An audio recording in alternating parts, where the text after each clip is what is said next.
Dr. Barry, licensed psychologist, and here I share legal and entertainment news from a psychological perspective. Today's case is extremely heavy. And so, if you are not in a space to cover something like this, please, please, please take care of yourself. Do not watch. Um, my goal is going to be to cover the expert testimony. So I'm going to start with just a little bit of Carly Gregg's stepfather's testimony, and then we're going to cover the defense expert, and then the prior treating mental health experts that the state brought up on rebuttal. And I hadn't seen it done that way before. I thought, and I'll talk about some of my thoughts about that once we get there. This case is incredibly hard, and the jury were the ones that had to make a decision. Spoiler alert, so Carly was found guilty of first degree murder related to her mother, and guilty of attempted with her stepfather, and then also guilty of tampering with evidence. The jury then had to consider sentencing, and I will talk more about that part once we get there. Um, my heart breaks for this family, and there's a part of me that understands why the jury made the decision that they made. And so please know that two things can be true at the same time. And the experts, the video, the videos that we have in this case, and I will give a trigger warning before playing the the more horrific video is the one for me personally is the one of right before her mom is is shot and killed. That one is just very eerie, and, I will give a trigger warning before we get to that video. Um, I agree that this was a rough case, and there were no winners. There just wasn't. Sarah, welcome. You were the first in the chat. Sub Rosa, you were number 2. Chopper was number 3. And all right. So thank you all for being here. Try to put question marks in front of your questions, and that will help me see them as we're playing. So if I miss your question, please just ask it again. Okay. I really want for us to learn from this, and I really do have some thoughts. I wanted to play a little bit of the stepfather's testimony because to me, he came off as detached, but I think he's grieving. So this situation happened March 19th of this year. So March 19th of 2024, Carly has been incarcerated in an adult prison. And so Sarah, but for the prosecutor's questions, I don't know how that part could have been rehearsed. So and the defense is gonna bring up right before sentencing, I think before sentencing or at some point during, I don't know if it was closing arguments, but the defense is gonna say if Carly was being harmed and if her mother knew, then they would have said that. So, like, I wonder if the defense knew that there were people thinking, like, "Did something happen?" And the defense was like, "Hey, we would have said it if something like that was going on, if we were aware of that." There are no indications of anything like that, and so that's where we will keep that. So let's start with just a little taste of the stepfather's testimony.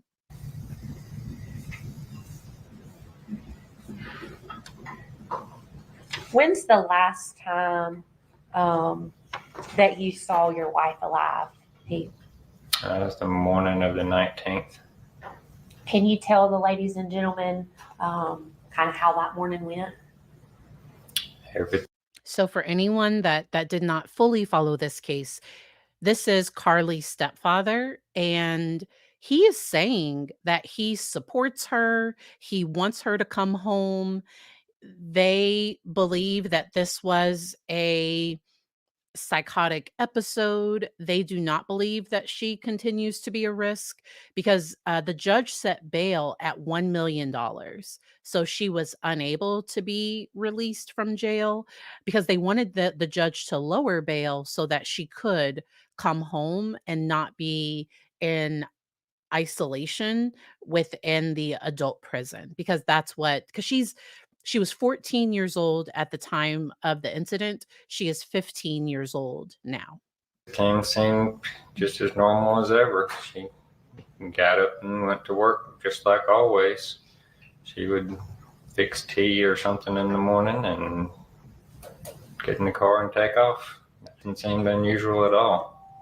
Did you also see Carly that morning? Yes. Can you describe for us what, if anything, you noticed about Carly that morning? Didn't notice anything different. How would Ashley get to work every morning? She'd drive her and Carly down to the school. And then how would they both ride back together from school to the house? Yes. Did they usually leave, or on March the 19th, did they leave before you or after you that morning? Usually a couple minutes before. I wanted to stop here because Carly is charged as an adult, and if you didn't see my prior coverage, because her defense team attempted to get this moved to juvenile court, but in the state of Mississippi, the juvenile court system, they have a maximum period that they can hold people for 6 months. So if it did go to the juvenile court system, she would likely be released because she's already been on hold, like, she's already been there for 6 months, and so she would have been released, and so, Carly's defense team did try to get this knocked down to juvenile court. I was also surprised because in her preliminary hearings, she's always worn these kind of school uniforms, but during the trial, she wore these suits. Like, to me, they dressed her older than her age. And I don't know what items they had available. I don't know her style or what she would have liked to wear, but to me, besides there was a nice blue dress, that dress seemed age appropriate, but there was like a white suit that to me just came off a little older. It did come off kind of matronly to me. Like, that's how she presented for trial to the jury.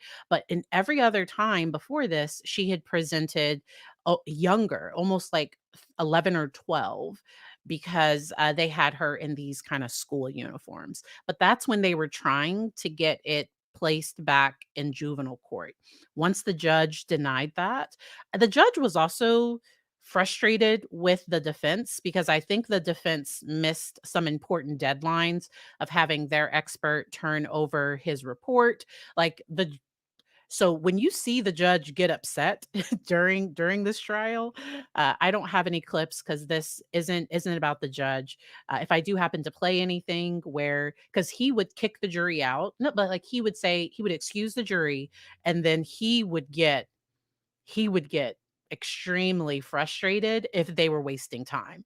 Like, why don't y'all have exhibits ready? Like, why are we doing this? The defense team tried to say that they didn't have a piece of evidence, and the state goes over on the defense attorney's computer and is like, there it is.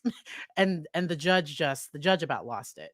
And so I enjoyed this judge. He was a lot more with the attorneys. He was very heated. He was very heated with the attorneys. um if I was a juror, to me, because the stepfathers seemed to present that there were no problems, there was nothing wrong. Carly was just a sweet girl and there were never any problems. And I do think that she had common teenage stuff. So like they did catch her, sneaking around with electronic devices that she wasn't supposed to have, and she was engaging in self-harm. Like, to me, there were some signs that and that's why she was in therapy, but he seemed to almost present like everything was completely fine, and I wonder how Carly and her mom's relationship truly was behind closed doors. And the testimony of Carly's therapist, I think, is important, and we will get to that a little bit later.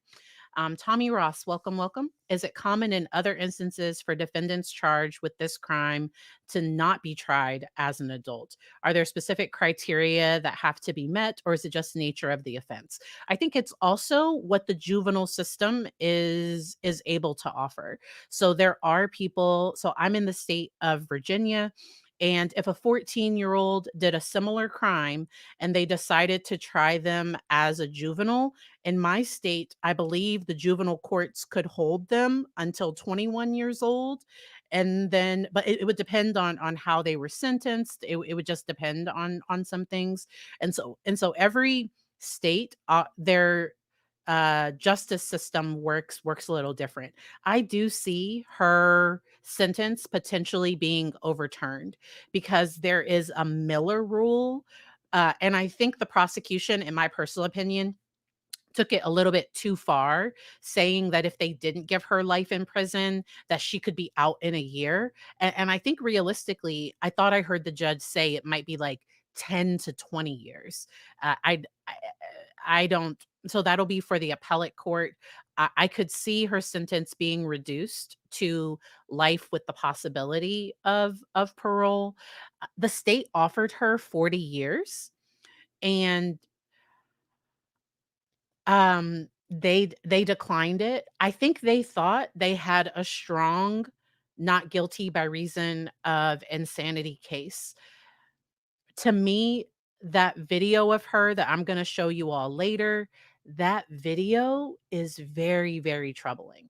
So let's go on ahead and switch forward to the defense expert, okay? So the defense had a psychiatrist, a forensic psychiatrist, and he has a ton of experience. He has taught different places.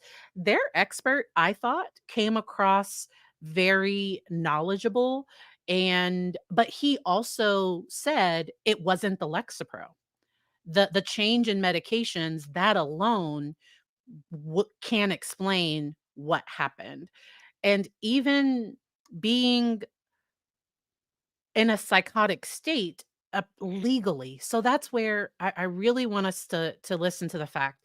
Sometimes when we don't understand something, sometimes that's when we want to call it crazy or insane. And that's why I do this. That's why I do these educational videos, because there is a legal explanation for what not guilty by reason of insanity looks like. All right. So legally, what not guilty by reason of insanity, you have to not understand that what you're doing is wrong. You have to not understand like your actions, and the fact that your actions can lead to there are criteria. And that video was super.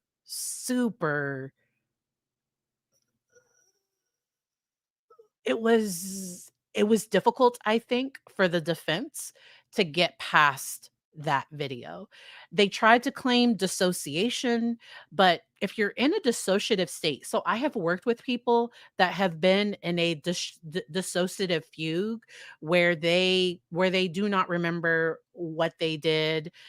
They literally have no memory of what happened, and their behavior seemed kind of odd, erratic. This seemed goal directed to me. And I did take a picture. I don't know if I have it on this computer. I think I have it on my other computer, because I took a picture of the journal that the state read from. While some of this plays, I think I'm going to try to find that, because I think that was in the state's closing. I am gonna try to find that. So this is the psychiatrist, and I fast forwarded through to just his results. All the full videos without my commentary are available down in the description. Let's go. She told me that I asked her to estimate over the last 5 years, how much of your time have you spent in any state? What she said to me was, over the last 5 years, she thought about 60% of her time in a depressed state, about 20% of her time in a hypomanic state, and about 20% of her time in a normal mood state. So I gave her the diagnosis of bipolar 2 disorder. Your Honor, may I approach?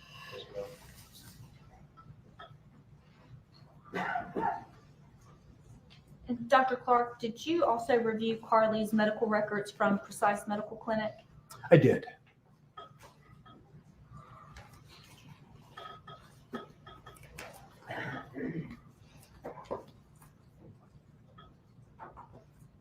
So, dissociative identity disorder came up with the Letitia Stout trial. And this expert, to me, he did come across credible because Dr. Lewis, who tried to say that Letitia was, in a dissociative state, was doing all of these weird things, she did not even think about the fact that Letitia might lie to her, that she might have had things.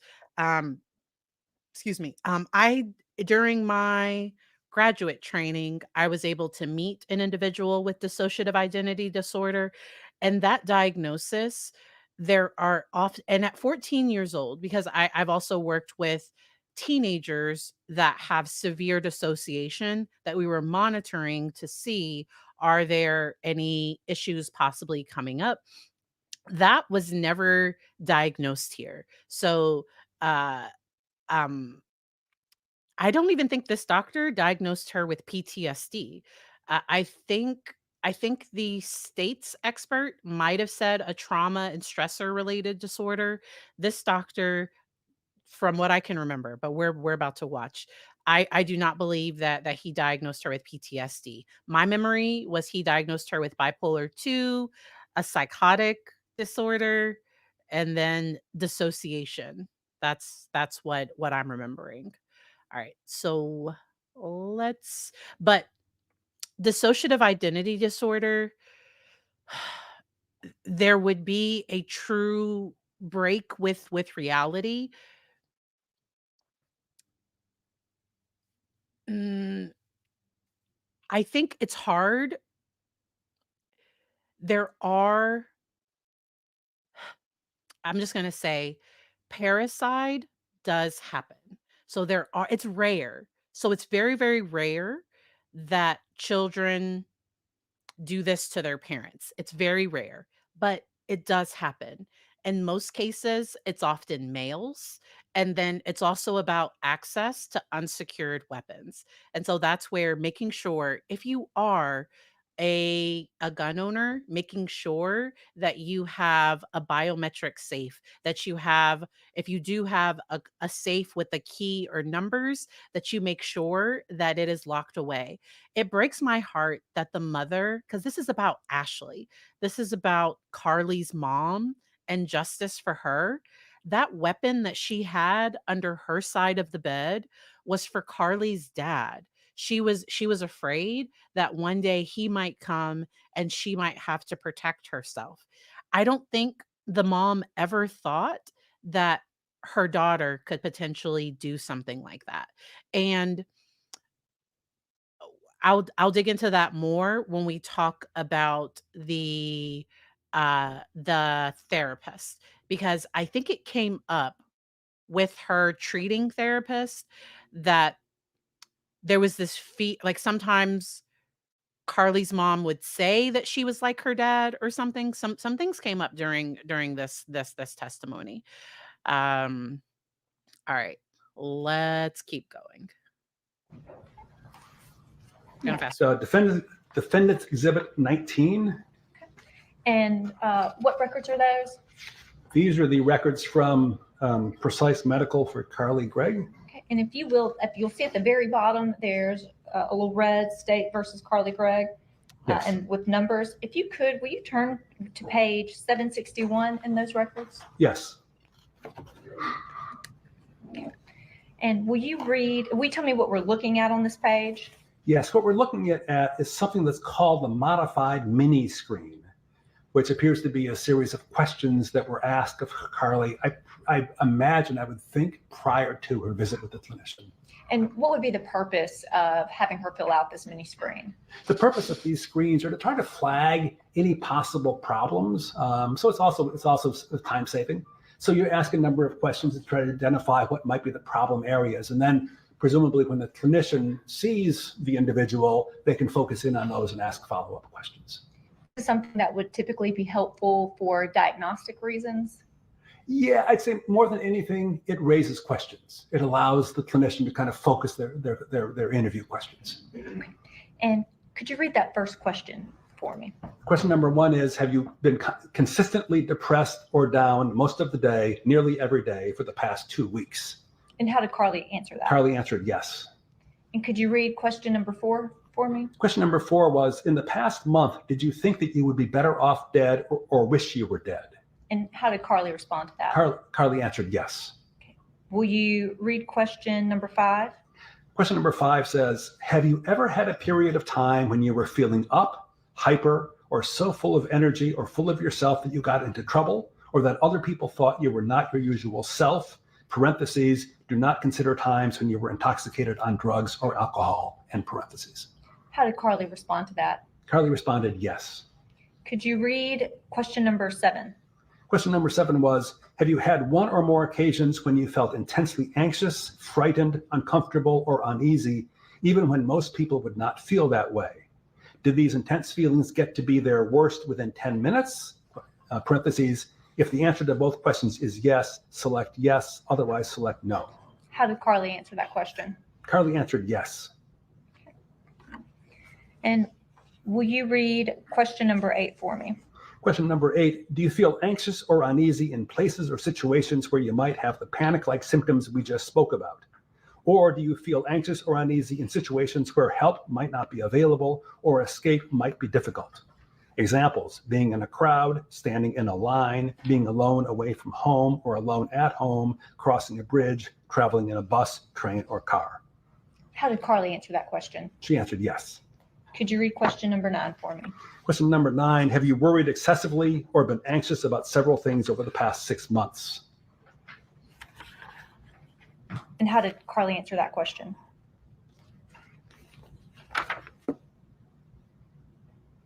Yes. Could you read question number 12 for me? In the past month, have you been bothered by thoughts, impulses, or images that you couldn't get rid of that were unwanted, distasteful, inappropriate, intrusive, or distressing? And how did Carly answer that question? She answered yes. Could you read question number 13 for me? In the past month, did you do something repeatedly without being able to resist doing it? And how did Carly respond to that question? She answered yes. And So just a heads up, this is a very general screener. So this is just screening for mental health. And this so what they're doing, so this was before she was starting outpatient therapy.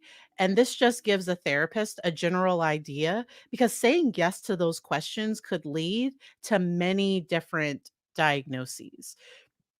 It wouldn't necessarily lead to one thing or another. I also wish that she had been referred for a psychological evaluation before all of this, but it sounds like she started with her most recent therapist in January, and then the incident happened in March. So she had had about 9 sessions with that therapist that happened like right before. She was actually in treatment before this happened. And so all right. And then just for the chat, if you have opinions, if you could just if you're giving opinion, if you could just put in my opinion. If we're going to disagree, I think that's okay. Just try to not, argue in the chat if you can. But yes. But this is a safe place for differing ideas. Um Michelle, this was a good question, and I'm going to remember to read the question. Do you think Carly was manipulating when she answered the questions? So only Carly would know that. So if she was hearing voices, and it can happen where before an adolescent has trust or a person has trust with our provider, sometimes you don't get all of the information. But um even her outpatient therapist didn't feel like they were getting anywhere, and I wish that they had done family therapy because it sounds like there was a pretty major disagreement between Carly and her mom, and it sounds like they could have worked on that. I wanted to talk about family enmeshment because her therapist is gonna talk about the fact that when mom got upset, Carly would get upset too, and when Carly was upset, it would probably upset mom, and having some connection is normal, but there are times where emotions blend and where a child can feel responsible for a parent's emotion, and it's really important that we have what we call, like, differentiation, that Carly is her true self. And as a parent, I let my child be who they are because but within safety. So within the confounds of safety. And then as a parent that I'm managing my things. So in preparing for this, I looked up parricide. And parricide is when a family member um harms or kills another family member, and it is rare. So of the 15, so in 2017, so we're further along from 2017, but this was an article from, let me see, I think it was 2024. So this is from January 2024. I will share a link because this article is called "Why Kids Do That to Their Parents," and it's more often males that harm a father. That's what's more common. It's rare that it's a female, and it's rare that a female attempts to harm mother and father. So, mother and stepfather. That is a very, very rare thing. But rare doesn't mean that it doesn't happen. So, parricides committed by females are very rare. It's typically, yes. And so we have those stats there. And there are three types of offenders: those who are severely harmed, those who are mentally ill, and those who are dangerously antisocial. Dangerously antisocial individuals do this because they see their parent as an obstacle to a goal or desire. Some of the most famous parricide cases, and then they list some of those. And yes, all right. And so that's where it's difficult to think about, but was there some secondary gain? Like, what was going on in this family? And only Carly and Ashley would truly know. And to me, the stepfather, I didn't get a good feeling that he almost seemed to be presenting this sweet, caring, lovely Carly, but he didn't seem to acknowledge that, like, she was troubled and that there was something going on. And I think his point was we all missed it. Like, this isn't the Carly that I know, but also was she unable to express and show her anger in a healthy way? Because the stepfather said he had never seen her angry. Anger is normal. It's normal for children to have an an attitude with their parent. It's normal for kids to lie. Now, when we go to this extreme, that's when it becomes a problem. Okay. And so that's where there seemed to be this people pleasing, this aspect. And I do think this expert is even going to talk about that. I think there was this image that Carly wanted to present. I forgot to give my disclaimer. I'm Dr. Barry. I'm a psychologist. I'm not her psychologist. And so I do not know exactly what was going on. I'm basing all of these general ideas on this publicly available information. Rochelle, I have saved your question for later. Okay. Let's keep going with his testimony and let's see. Could you read question number 14? Have you ever experienced, witnessed, or had to deal with an extremely traumatic event that included actual or threatened death or serious injury to you or someone else? And how did Carly answer that question? Yes.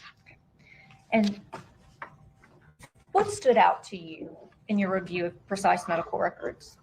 What really stood out to me was their question about, have you ever been up or hyper? And I saw no indication, and this is, I understand this to be a question that really is screening for mania. You're looking to see whether bipolar disorder of some sort might be a problem. But And Carly answered yes to that. And I saw no evidence in the records from Precise Clinical that they had followed up on that.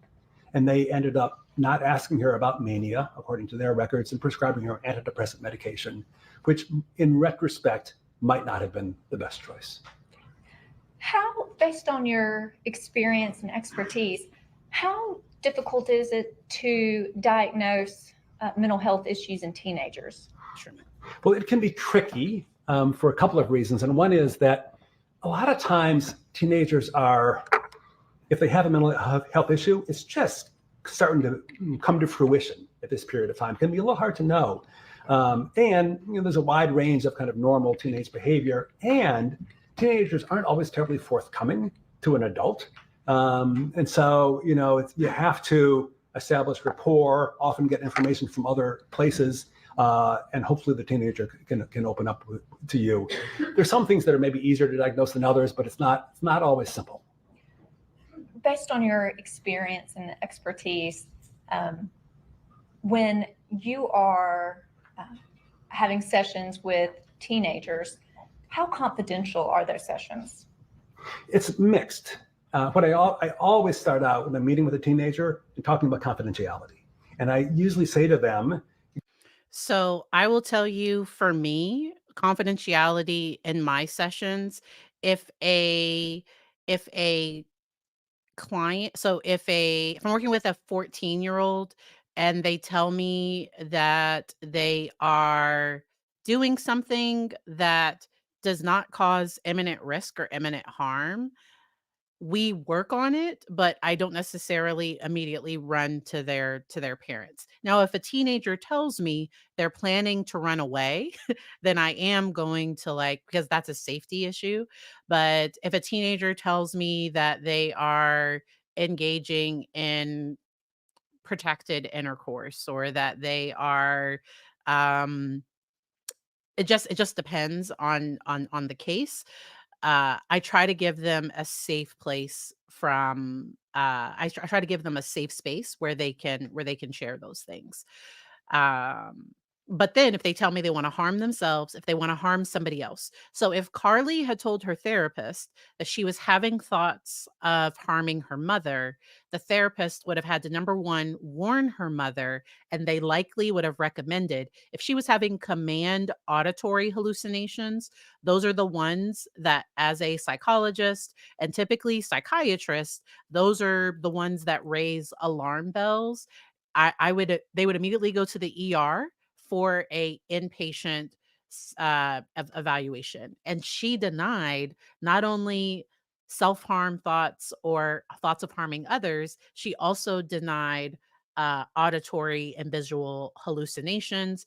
But it sounds like she might have told that one friend that she did hear voices, and then she didn't tell any of the experts that she heard voices, but she told the staff at the jail that the voices told her to kill her mother, but she never said that to any of the people evaluating her. And that's where this case, I think, is difficult. I also think it was difficult, and I wonder what the jury thought about the stepdad not participating in the prosecution's experts evaluations.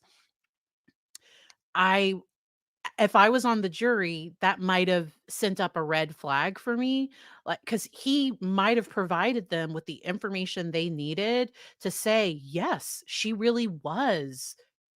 She really was having these or yes, maybe there was something going on. The fact that they weren't able to communicate with him, he did want his attorney present for the first evaluator, and then it's my understanding from what I saw in the trial that he declined to participate with the other state expert. But I wonder if he wanted his testimony, like, "Hey, I'm gonna get up there. I'm gonna say what I think." But his testimony was that she was fine. They never saw any issues. So some people can have dark thoughts and dark writings and never have intent. I will say that again because just because a child wants to read Crime and Punishment, or just because somebody likes dark music or is listening to dark things or has dark writings, that doesn't necessarily mean that they have intent. But if they're doing those things and there's that potential risk, that's where so if I was working with a client that was having fantasies of harming people, we would have to take a serious look at that. We would have to take a very, very serious look at that. Um, all right, let's keep going with this expert. We're about halfway through this video. Again, depending on the age, I say, I can give you some privacy. You deserve some privacy, but if issues come up that really affect Safety. your health or safety Yeah. or significantly affect your welfare, we got to pull your parents in. We got to let them know. So I think every teenager kind of understands that the really serious stuff, the parent's going to get pulled in. And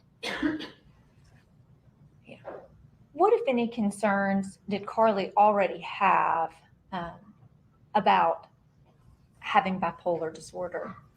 So what Carly reported to me was that she had been worried that she might end up like her father, and that her mother had, especially after all this happened in December, that her mother had frequently said to her something like, something like you're going to end up just like your father. And Carly understood her father to have a serious psychiatric illness.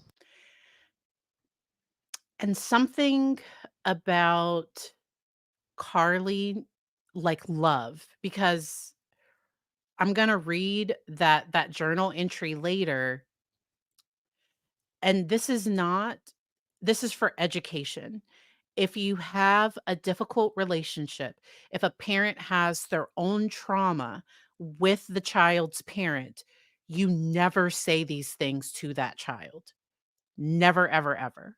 Because there might be a part of that child that's kind of like that other parent. And that child has seen you reject that other person. That child has seen you hate, despise, you've cut off your relationship with that person. Well, what if? What if what if the child does have bipolar?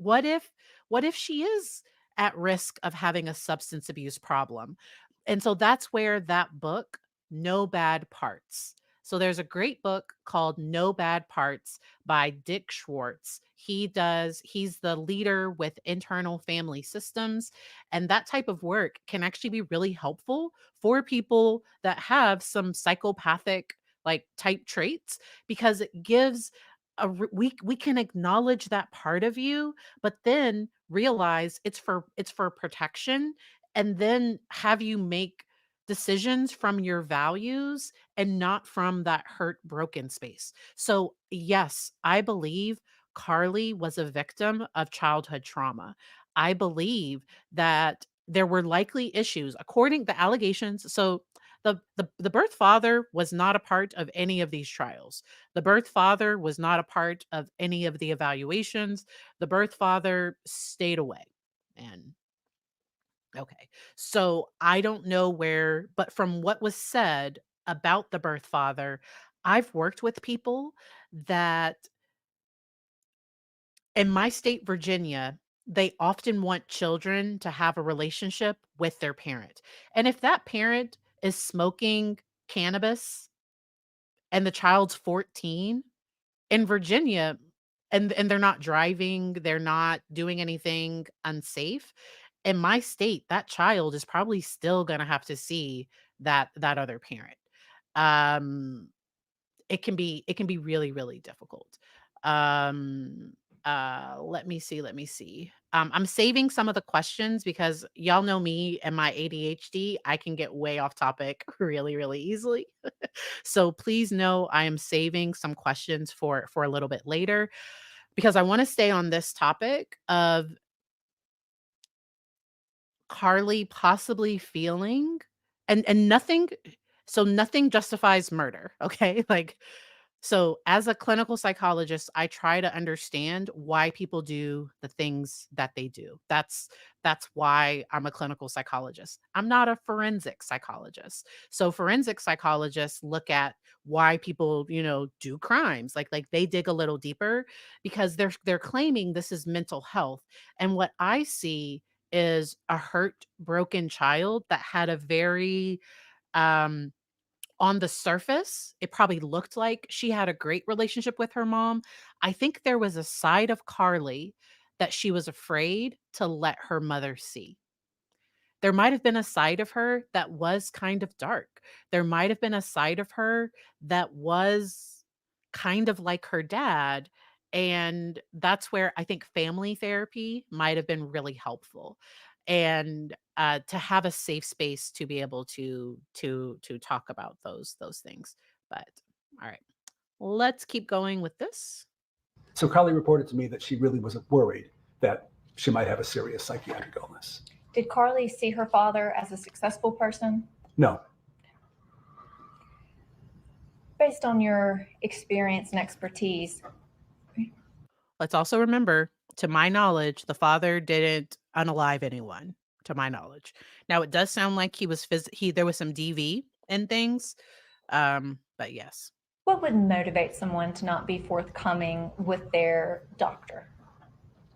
So there are probably a number of reasons. I think many teenagers don't really want to go talk to a psychiatrist or even a therapist, but certainly shame is one. Shame and stigma are big. There are a lot of people that engage in denial, that they just don't want to believe that they have a condition, and they like to think that they can kind of soldier through, and they say to themselves that it's really not that bad. A lot of, I think, teenagers in particular, again, are worried that their parents are going to find out. And it's actually still fairly common for people to be worried that they're going to end up in a psychiatric hospital if they're especially around things like suicide. I'm talking about suicidal thoughts, but just in general, they worry that you're going to lock me up in a hospital.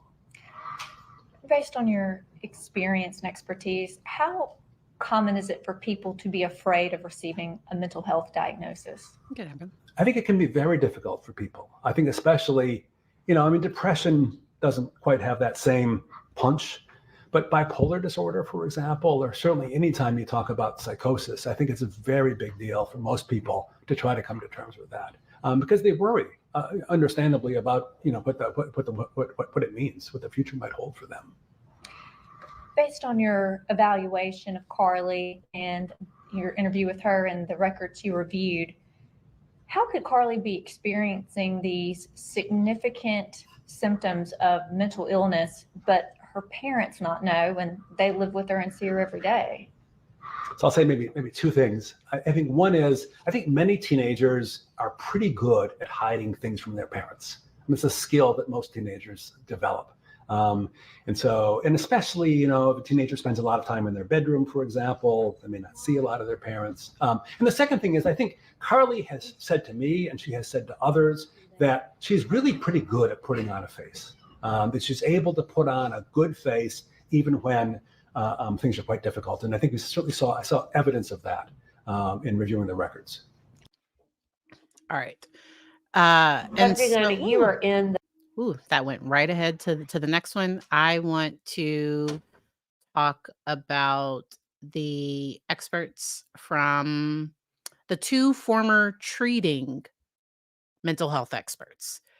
Because the whole time he was talking, I was like, I wonder what her treating professionals saw, because I've diagnosed people I've had suspicions that a child has some type of diagnosis.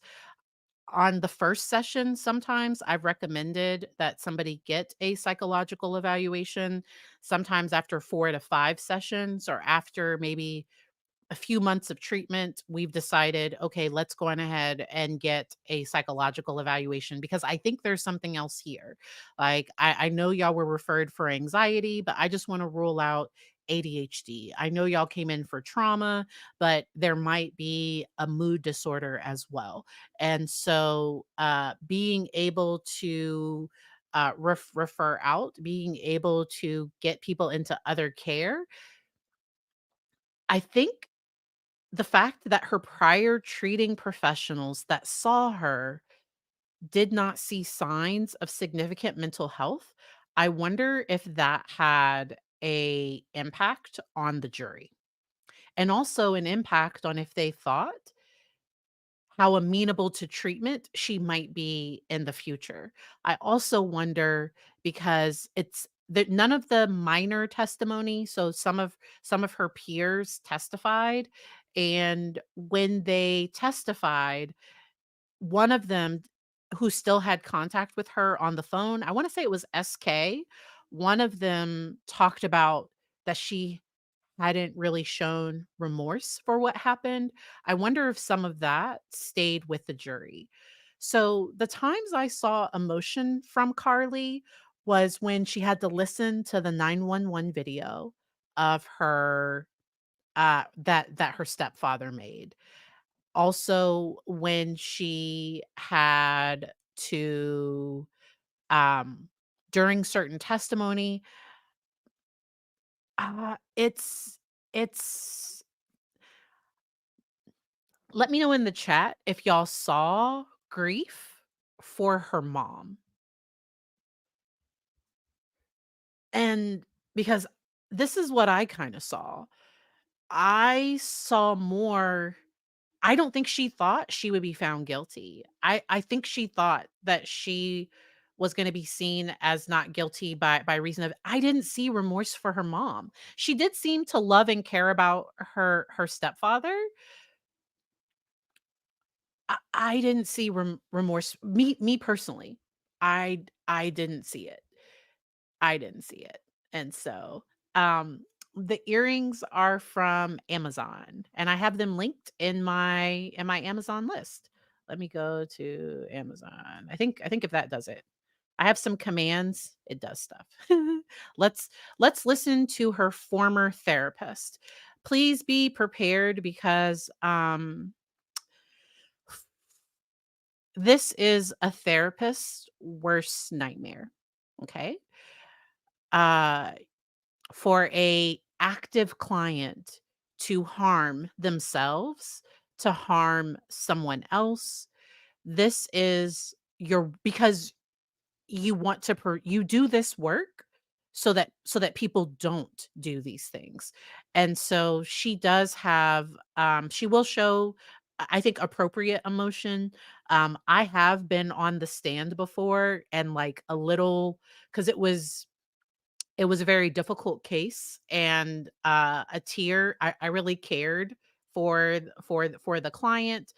It was a DSS custody related thing, and I was working with the child, and DSS was recommending terminating the parent's rights, and the parent loved the child, but just everybody felt just wasn't capable of creating a safe place, and this child was thriving in their foster home, and the parent never really got stable. This child was never going to be able to go home, and that was just a very difficult case. I did show a little bit of emotion, but let's get into her testimony. I've skipped ahead just a little bit. Or 3 goals. There are also questionnaires, that are customary.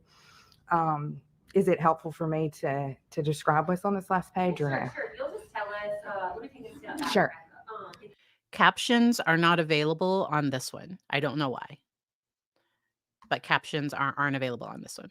What was the date that this paperwork was filled out? This was her very first session with me, which I think was January 22nd. Does that sound right? 2024. Your records reflect the first time you met her was January. Yes, that's right. I see it here. Mhm. So and I apologize. So yes, it is possible that antipsychotics could suppress some emotional expression. She did show emotional expression at other times. So that's where it wasn't like it was flat all the time and there was no emotion. Sometimes she appeared happy, especially when smiling with her grandparents or when talking with family. I saw a range of emotional expression from her. I've seen people comment, I think she does pick, and picking can sometimes be a form of self-harm, or it can be like a obsessive, like it can be a thing. Some people also just have, they're very sensitive to acne and picking. When I was her age, my face was horrific, but it was because I like to pop my stuff, and so it did look like she picks. I believe I've seen, because I've worked with clients with hair pulling disorders. And then I do think there can also be this. Sarah, I see your question, and I don't diagnose those features prior to the age of 18. We are going to get to the state's expert, and the state's expert is going to talk about features of cluster B personality disorders. And so we will get there in just a minute.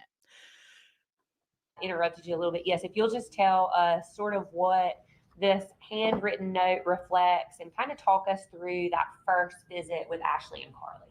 Okay.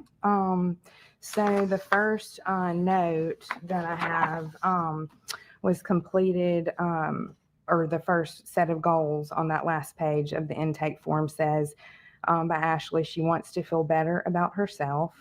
And secondly, another goal would be self-care management, internal thoughts. So then I followed up, and she also wrote, Carly has been complaining of sleeping trouble and thoughts of depression, hopelessness. We discovered issues of cutting and taking old sleeping pills. Those issues have been removed and controlled, but also signify the possible level of depressive thoughts.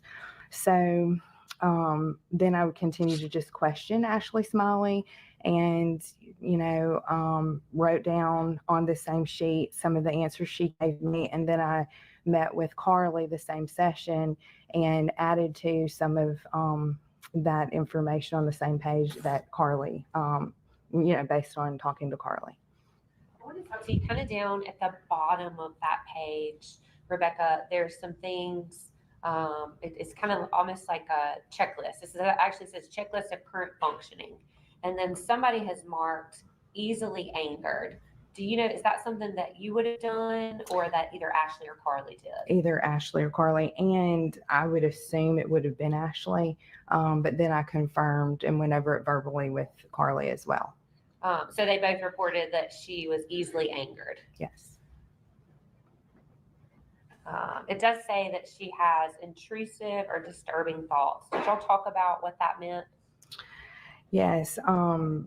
Just basically, I asked her, one of the biggest things that you do is you ask why now, because a lot of times people do war with common stressors and then more severe ones. And I wanted to know exactly why they were coming. And Ashley had said that Carly had been cutting herself, or she had found an old iPod.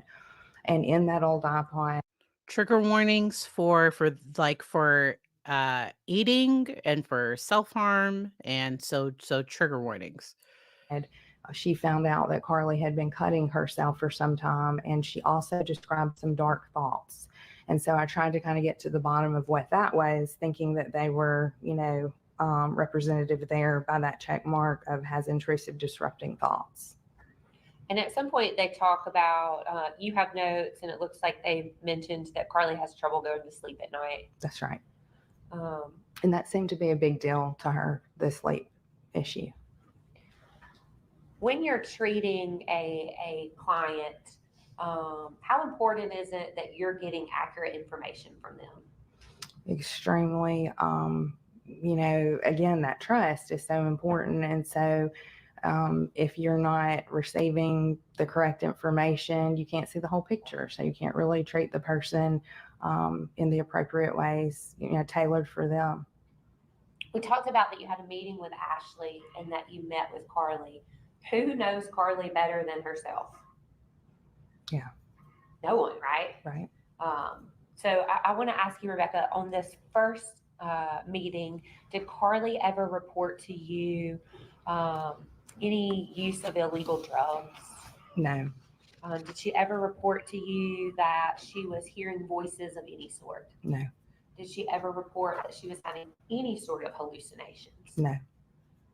What about, did she ever report to you that she was having memory trouble? No. What about feeling derealized? Did she or Ashley ever bring up the word disassociation? Mm-mm. And to be clear, I want to talk about the first day, but was there ever a time in your treatment of Carly that she reported that she was having any sort of blackout? Like there were times where she didn't remember what she'd done? No. So on the first visit, you kind of go through the current functioning and the checklist with Ashley and Carly. Mhm. And then you actually provided some chart notes from that same meeting. That's right. If you could, I think you talked about this, that mom reported there was a burner phone. Mm-hmm.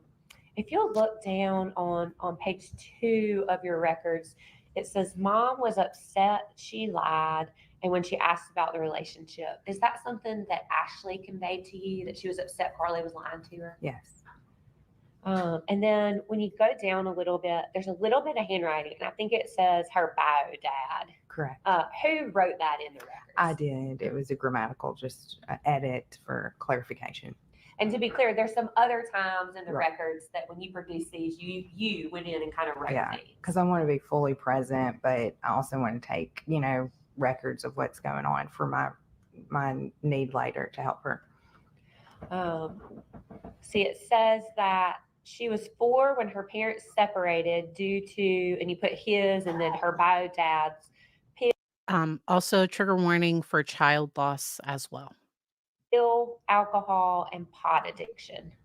It goes on to say he was getting high in front of her. Do you remember who told you that?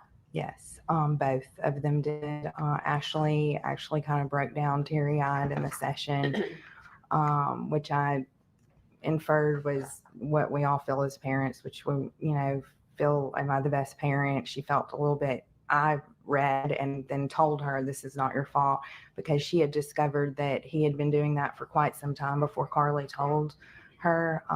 It may have been like a year and a half, and I didn't get the impression the visits were often, but I mean, that's irrelevant.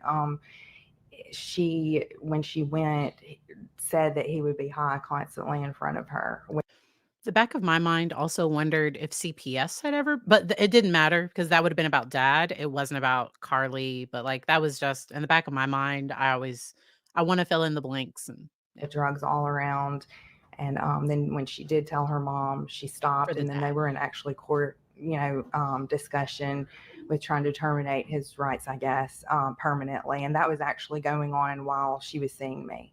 And so she's got these other things that Ashley's told you about, the sleep trouble and the things, but you also learned in meeting with them that there's a custody battle going on. Correct. What about your note also says she was also taking sleeping pills because last month she hadn't been able to sleep and woke up at 2. And then it talks about now she's taking melatonin. So I want to be clear, in your records, it appears that the melatonin is not the sleeping pill. Correct. In fact, it was my perception at the time that was one of the things Ashley was upset about, is that she was taking sleeping pills. Did they ever tell you where she'd gotten those? No, I know nothing more than that. Sorry. Is there anything else that you recall specifically about that first interaction with Carly that we have not discussed?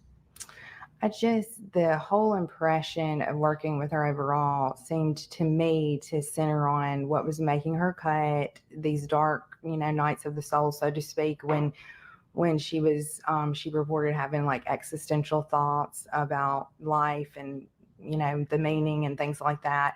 And so that's kind of what I flagged in my mind as a practitioner to try to develop more trust and a desire to go there to see what was troubling her. And do you recall, you said you kind of build rapport, trust with these people. Do you remember how many times you actually saw Carly between the first visit and your last visit with her? Yes, I saw her every week, every work week, once a week, for a total of 9 sessions, which would have been 9 hours, not counting that time with Ashley. So it would have been a little less that first session.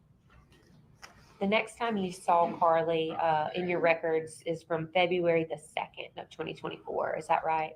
Yes. I want to talk to you.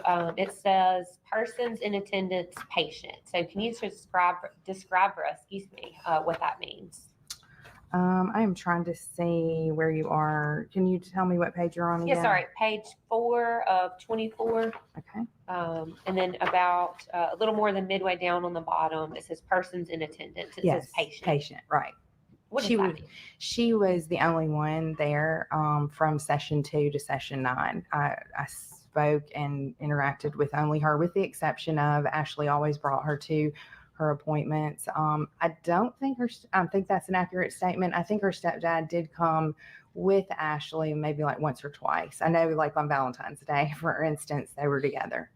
But he didn't ever come into the room. No, nobody ever. It was just the waiting room. So I would see them in the waiting room, and that was all. On that same page, Rebecca, you did, it looks like kind of an assessment of what you might do of a patient each time you meet with them. That's right. Could you tell us what you observed of her behavior that day? Yes, it says appearance, normal, grooming and hygiene, attitude, calm and cooperative, behavior, no unusual moments or psychomotor changes, speech, normal rate, tone, volume without pressure, affect, normal range, congruent, thought process, goal directed and logical, perception, no hallucinations or delusions, orientation ×3. So that's like, where you are, like, the time, you can see where you are, hear where you are, those kinds of things. Memory, concentration, short and long term intact, insight, judgment, good, mood, stable and angry and sad. So she reported to you that she was angry. Mm-hmm. And I want to take kind of a couple of those one by one, Rebecca. Okay. You talked about behavior, no unusual movements or psychomotor changes. Can you tell us what that means? Yes.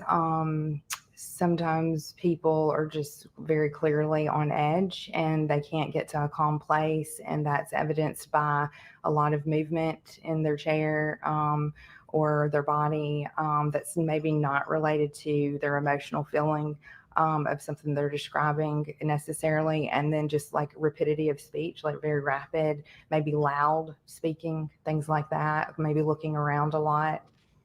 And you didn't notice any of that? I did not notice any of that ever. And it says her thought process was goal directed and logical. What does that mean?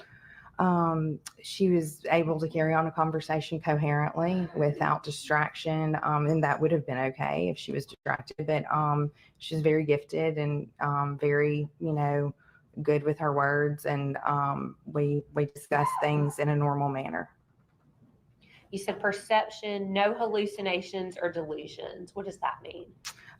She was not reporting seeing or seeing anything that wasn't there, or not being present with reality or anything of that sort.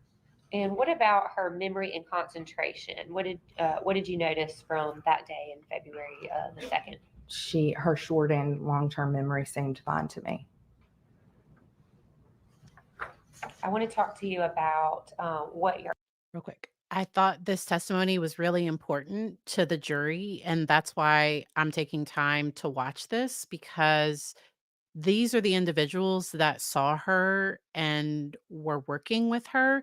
And yes, can somebody miss something? So, my client, if they are actively psychotic and I don't know, and it's not in a way where I see them responding to internal stimulation, if something's going on, if a client is having severe thoughts and I don't know, because there is a chance that, yes, I could miss something, but I think that's where the jury, it seemed like they thought if there was something, if she's falling apart, if all of this is happening, I think the jury thought, well, would she have said something? And I get what everybody's saying because it is common for teenagers to maybe not say some things, but then also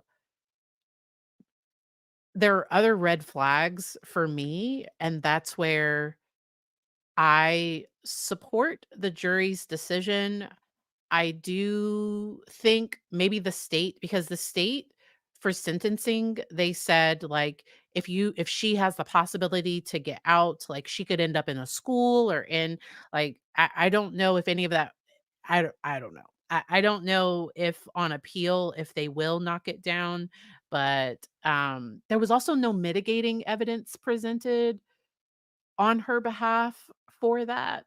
And so, it was a whole thing. Because I don't know if the judge would have given her life without the possibility of parole, but it was up to the jury. The jury was able to decide. Her actual note says from that day and that visit.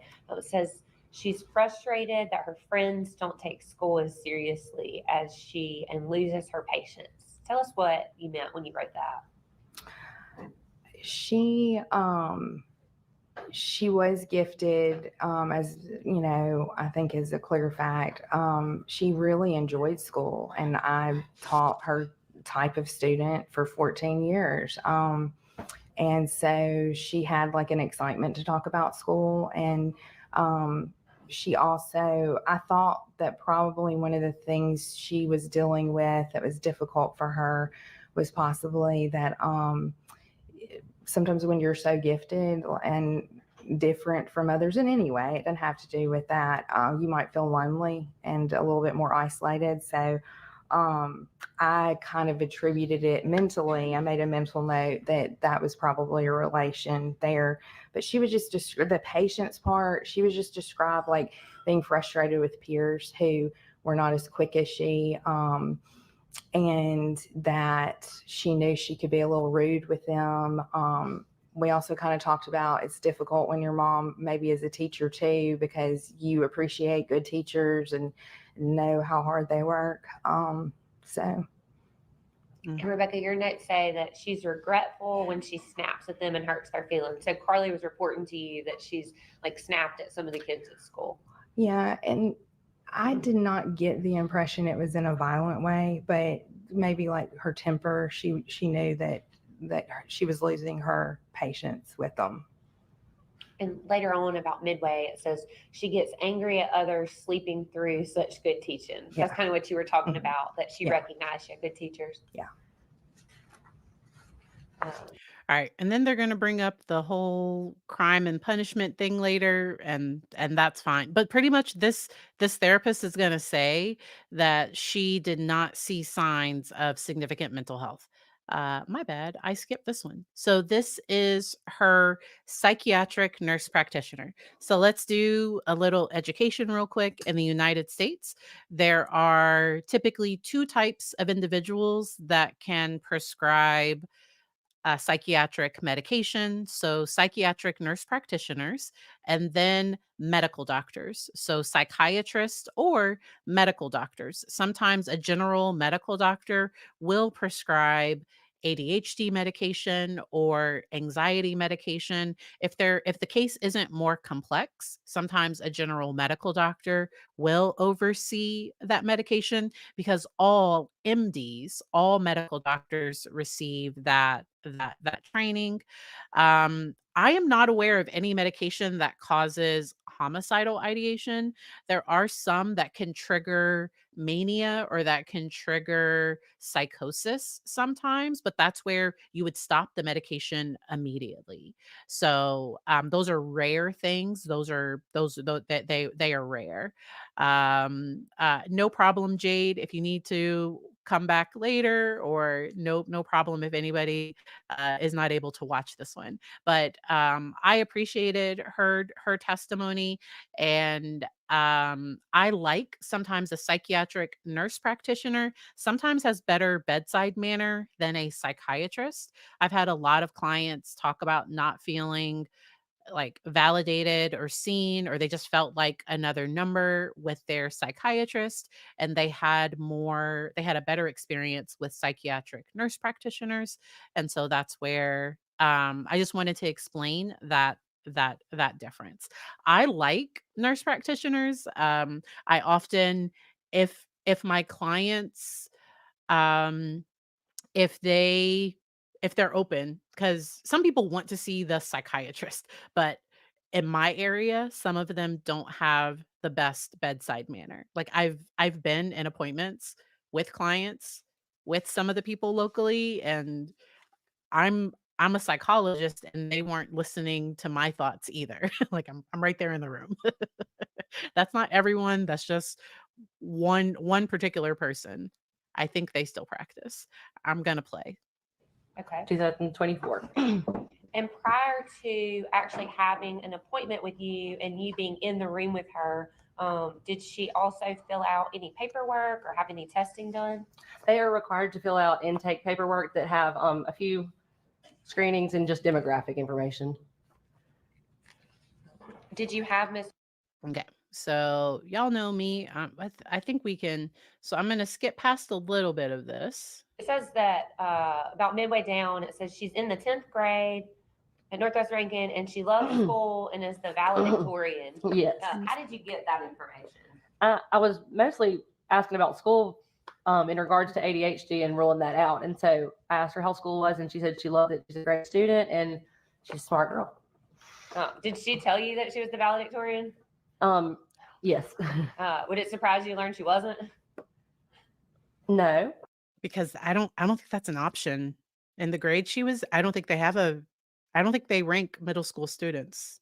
That's not an option. Okay. Throat clearing can also be a tic. So I do not know. Like, this individual could have just like dry throat. I always try to have water or something with me when I go into court. Sometimes you're not allowed to bring anything into court. So sometimes I'm able to have like a throat lozenge or something, but I completely missed the throat clearing the first time. Let's see. She talked about, in your notes, it says, talking about that she was in therapy previously. Right. What did you learn about the reason that she was in therapy it when she was. was younger? If I understood correctly, or remember correctly, it was based on the divorce court or custody court ordering her to go to equine therapy. And who was that divorce? If you don't know, that's okay. I think it was a custody battle between her dad and her mom. her biological dad. Right. Thank you for clearing that up for us. And at some point down at the end of the note there in your history, it says her mom says that she's been lying and talking to a guy on Snapchat on a burner phone, and she's hiding it from her mom. Mm-hmm. Her mom made her cut him off after they found out she was cutting her thighs and taking sleeping pills. Right. Is that something that you remember discussing with Carly and Ashley Smiley that throat day? clearing. Yes. And at any point did Carly say, "No, I wasn't taking sleeping pills"? Not that I recall. And at some point after your evaluation with her and you're in there on that first day, was there discussions about maybe giving her some medicine to try to help with her issues? Yeah. Tell us about that. First, we talked about counseling, and that was definitely recommended. And then we kind of pointed out the priorities and what was getting in the way of her life the most and making things most difficult and what was a priority to address. And then we talked about medication options and what to start. And what did you end up starting her on? Zoloft, And do you remember what the milligrams was? 25 milligrams daily. And tell ladies and gentlemen just a little bit about, is that a lot of medicine? Is Very that low. a little bit of medicine? Very low. No, that is that's a starting dose, and I'm usually conservative with my approaches, so that was just a normal starting dose for her age. And is that one of the lowest dosages that you can actually prescribe? Yes. I want to walk you through, Olivia, I'm looking at page 744. So I want to make sure we're looking at the same thing under behavioral health history.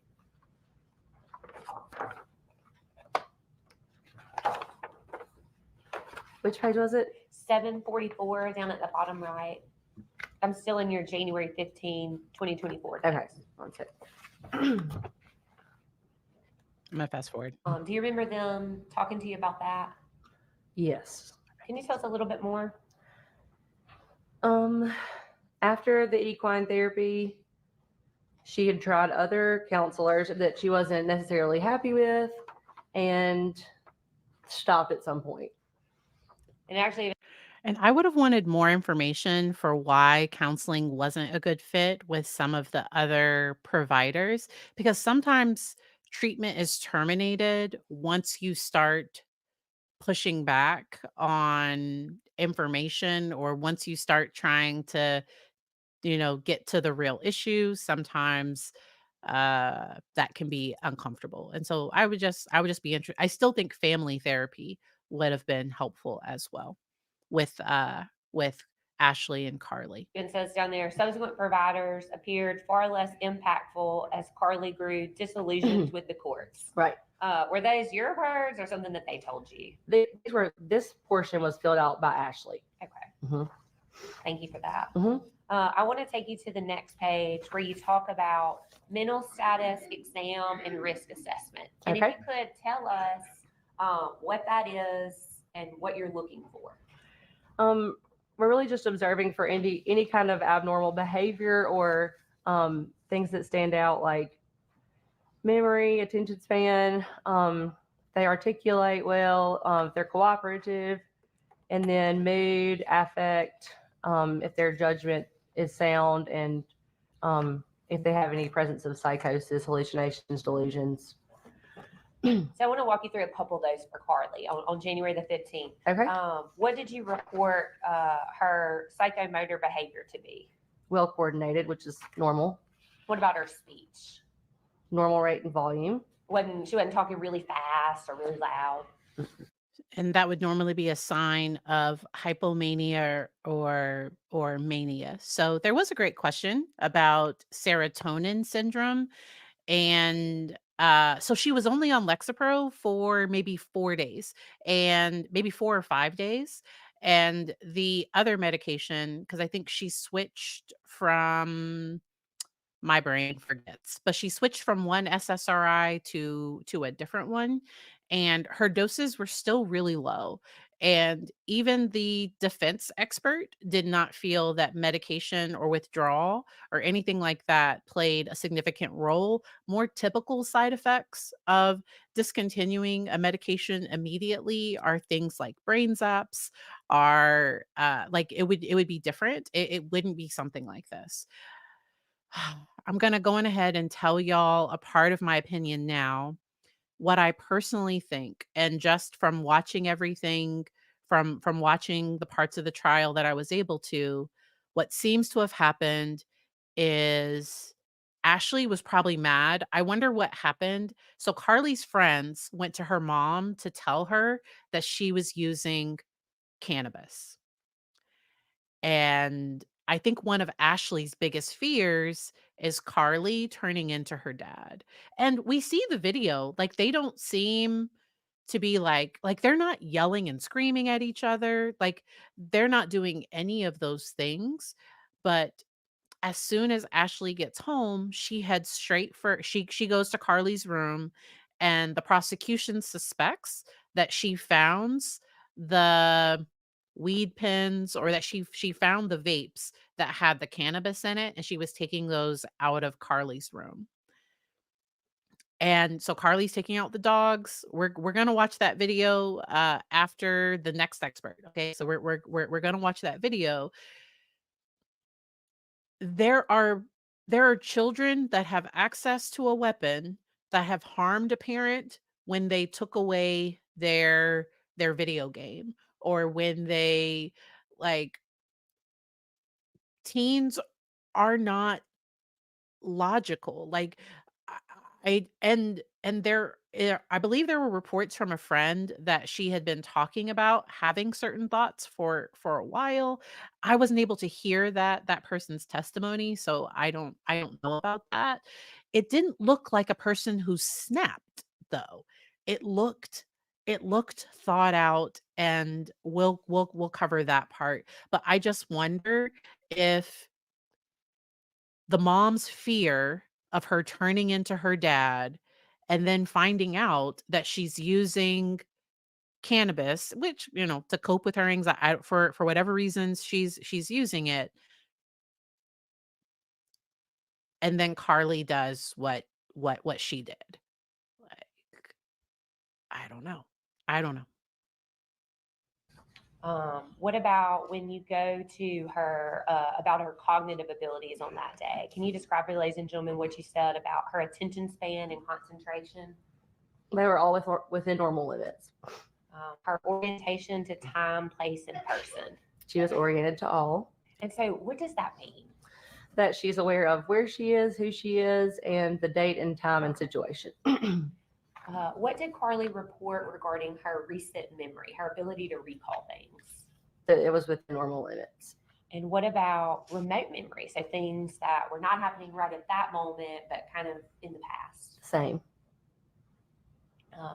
Down a little further, you talked about her emotional state. Can you tell us what her mood and affect were? They were during the appointment. It was normal and alert and oriented and appropriate. Her judgment and insight that day, is that something you also took into consideration? Mm-hmm. And what did you determine to be Carly's judgment and insight? Within normal limits. I want to take you. I do hope that Carly has an ineffective assistance of counsel claim here, because it was shock. So I've watched the Miller hearing for Ethan Crumley. I watched the Miller hearing because I think the defense might have been able to say, I don't know if they could have, I don't know. I don't know if they had to do sentencing at that moment. They might have, I don't know. But the fact that they presented zero mitigating evidence for why she should not have life without the possibility of parole, they didn't present that teenage brains are different from adult brains. I would have had an expert on hand just in case she was found guilty, because sometimes you can present additional evidence for the Miller portion. I'm not a lawyer. I just watch a lot of true crime.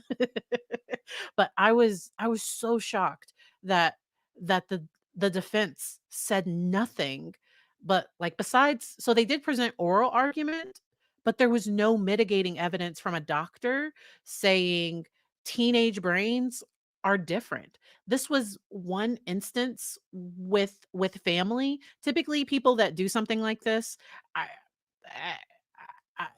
like, you would have wanted the mental health expert from Massachusetts, if he could have come back even virtually to just say, the difference between a teenage brain and an adult brain, why we shouldn't keep a child in jail for the rest of their life, and nothing was presented, which, so I do hope that, I'm about justice, and the sentence didn't feel like justice to me, just because, like, nothing was presented to try to be a mitigating factor.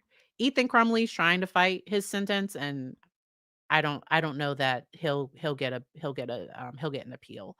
Um, so only Carly would know. The actions seem to be deliberate, in my personal opinion. The action was deliberate. And so, all right, let's keep going with this. Okay, so pretty much this expert is, so this person is going to say she didn't see any signs of mania or hypomania. The diagnosis was major depressive episode and an adjustment disorder. And adjustment disorder is a really common diagnosis for people that have present stress. As a therapist, when you're starting off with somebody, sometimes you don't want to give them, like, if I just met them, you don't want to give a stronger diagnosis yet. Excuse me. So adjustment disorder is a really common one to start out with. Let's jump ahead to the forensic expert. We're going to pause and watch the video, and then we're going to come back for the my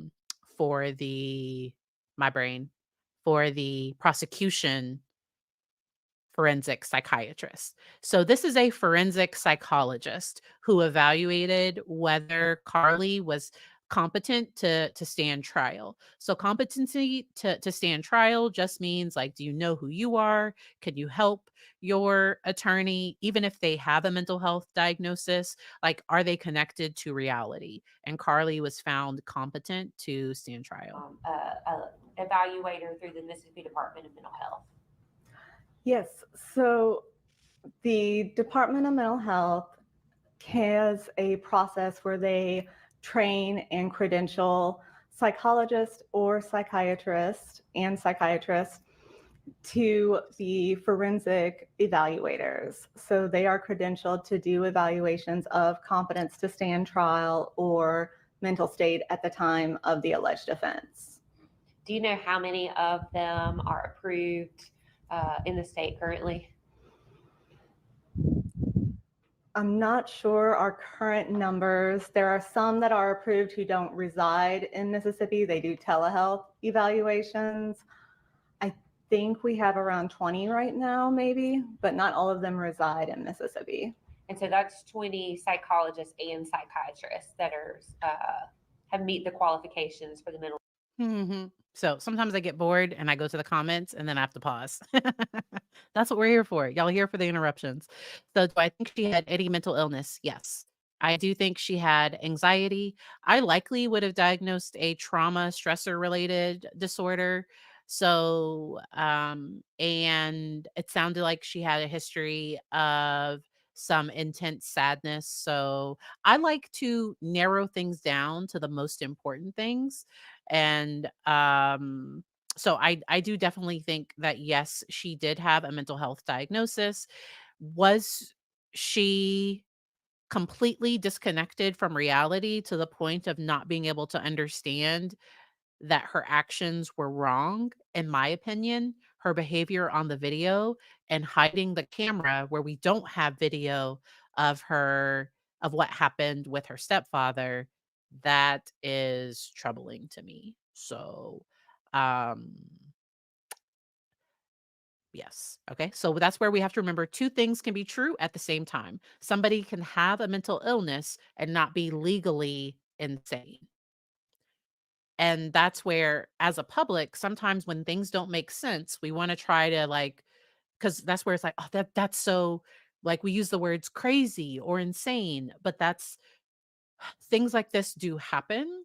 And I did, we'll get to the other expert in a minute. Sometimes people do things for for self-serving. Sometimes I think there was a side of Carly that I wish she was able to safely express.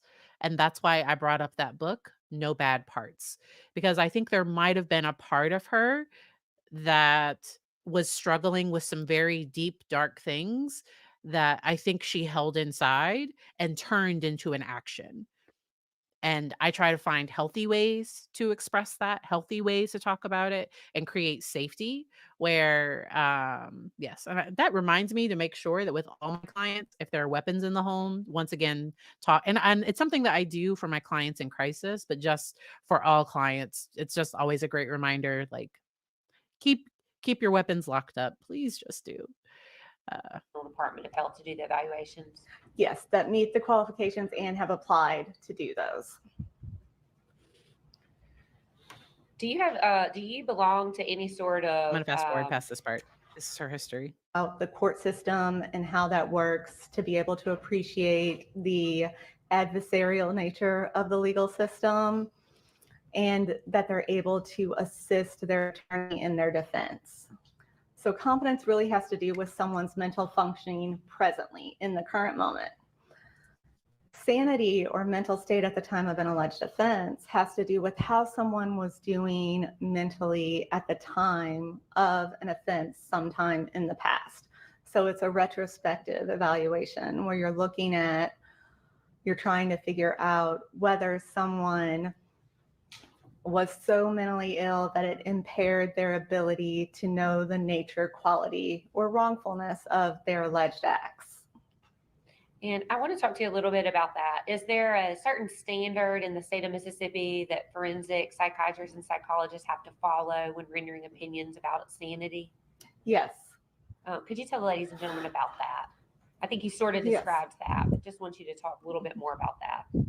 Yes, the standards is what we often call the McNaughton standard because that's the criminal case that the standard developed out of. The person who was the defendant was Daniel McNaughton. And so the McNaughton standard is what we refer to as a cognitive test. That means that it's just based on someone's knowledge about something. So it's, do they know the nature and quality? That essentially means, do they understand the basic facts about what they did? Then understanding the wrongfulness Okay, so I just need to speed her up just a little bit. 1.25. That's just how my brain works. We're good. is, did they understand that what they were doing was illegal? So some states have different standards. So some states include whether someone had the ability to control their impulses or whether they appreciated the wrongfulness. But in Mississippi, it's just a knowledge of what they were doing and if it was wrong. So I want to be clear, you said something about other states allow whether somebody appreciated what they did was right or wrong. Can you describe for us what you meant by that? Yes. So knowledge is really just understanding the basic facts about something. Appreciating is having a more in-depth understanding to where you can understand the societal and moral implications behind it and reasoning for it. So for example, someone might know that killing someone is wrong, that it's illegal, but they may not really understand why it's wrong to do that. They know that it's bad, they know they're not supposed to, but they really don't understand why. So that would be more the appreciation, where they don't understand the reasoning behind why it's wrong. And Mississippi doesn't allow us to talk about the appreciation of someone, right? It doesn't include that in the standard. I want to talk to you about the defendant, Carly Gregg. How is it that you became, or did you have the opportunity to work on an evaluation involving Carly Gregg? I did. And how is it that you became involved in that case? You contacted me to see if I would be available to do an evaluation of Ms. Gregg's competence to stand trial and sanity. And was it your understanding that you were being court ordered for that? It was. And is that how you went about your evaluation? Yes, it is. And in fact, we talked a little bit about how that's different. But when you're court ordered to do it, you said you return that report to the court and the defense attorneys, right? Yes. So sometimes the court requests so they're technically a neutral evaluator. If she felt, so if this expert felt that Carly was incompetent to stand trial, so they normally get a neutral person that doesn't have like a stake in this, because the prosecution is going to want to proceed and the defense might have their own motivations, so they get this neutral person. And so in Mississippi, this forensic evaluator, she is not working for one side or the other. She's just trying. Now her conclusion benefited the prosecution, so she's testifying for the prosecution at this moment, but they normally attempt to reach out to the prosecution and the defense to try to have this full evaluation. Okay. So that's where I am. All right. Yes, actually in Mississippi, I submit my report to the circuit clerk, and then the circuit clerk distributes it to the judge, defense attorney. She's not working for one side or the other. Does the prosecution have any ability to edit the report that you No. prepare? No, Does the prosecution actually really have any input into what you put into your report? no. And sometimes those reports actually come back and say that the defendant is incompetent to go forward, right? Correct. And sometimes you will render an opinion that the defendant is in fact insane. Correct. I want to talk to you about this particular case, Dr. Guglielmo. Did you prepare a report regarding your findings? I did. And are the opinions that you formulated in that report, are those based upon a reasonable degree of medical certainty? To a reasonable degree of psychological certainty, because I'm not a medical doctor, so we use psychological certainty for psychologist. Thank you for that clarification. And what types of items did you review before rendering your opinion in this case? I reviewed some court orders involving this case. I reviewed some of the discovery materials. I also had some treatment records, not all of the ones that have been talked about so far by other experts. I had the That was a little shade to the defense because the defense did not provide everything to the state in a timely fashion. So that's what that right there was. Magnolia counseling records, so Miss Kirk's records from the therapy. I also had precise clinical neurosciences records from the medication that she was being prescribed. I had a few records from the jail from her current incarceration related to some crisis contacts, but I did not have any records regarding the medication that she was being prescribed in jail. Then I also spoke with Ms. Newman about her concerns regarding the case, and I spoke to Ms. Todd, the defense attorney, about any concerns she had regarding the case. Did you interview anybody besides the defendant in this case? No, I attempted to interview her stepfather, but he had asked to have his attorney present, which I said was okay, and he was going to call me back where we could set up a time to do that, but he never returned my call. Why is it important to try to talk to family members before you conduct your evaluation? I do that because I'm trying to see if there's anything that they say that that will give me an idea of what to follow up on, or there may be something that isn't in the records that they're aware of. And sometimes they can give you a direction to go with your questioning. I do a pretty broad evaluation, but if there are any significant concerns or specific concerns, I want to make sure that I know about them so I can ask about them when I interview the defendant. And Dr. Gregg, you just testified about some of the things that you reviewed, that you had conversations with both my office and the defense. Is that information, facts, and data that you typically rely on in conducting your mental health evaluations? Yes, it is. And is that information that is pretty regular for a forensic psychologist to consider when forming their opinions with regards to competency or sanity? Yes. So this is a great. I'm pausing.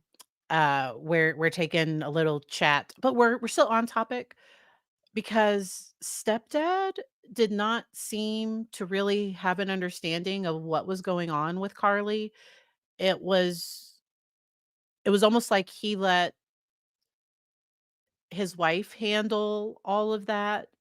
He made it come off like he was oblivious to all of it. That's how it came across to me, that he really didn't know, like, what medications she was on. He did know when she took them, but he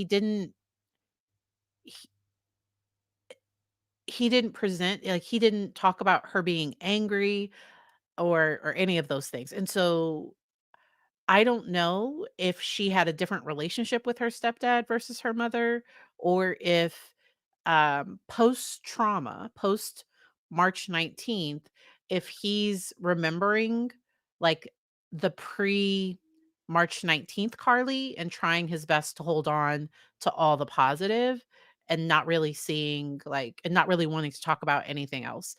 To me, it didn't really help her for him to say that, like, she had no problems, nothing was going on, everything was perfect. It because his thing was almost like her eyes looked black, almost like it was like evil, like, he was like, "It didn't even look like her."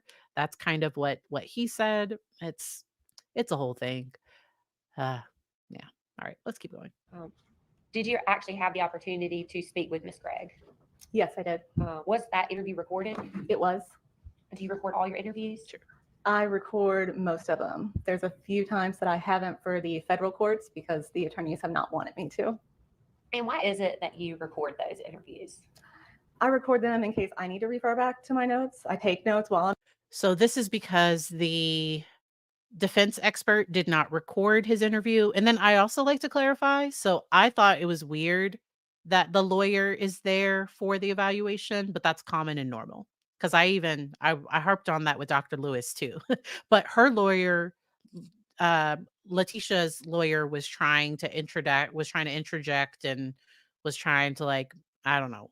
And so it is common for the lawyer to be present, but they often don't really say that much, or they try to but they don't try to influence the evaluation generally. I'm interviewing someone, but I like to be as accurate as possible. And I really think that quotes are helpful for either a court or a jury, for either the judge or the jury, whoever's making the decision, to see what people actually say.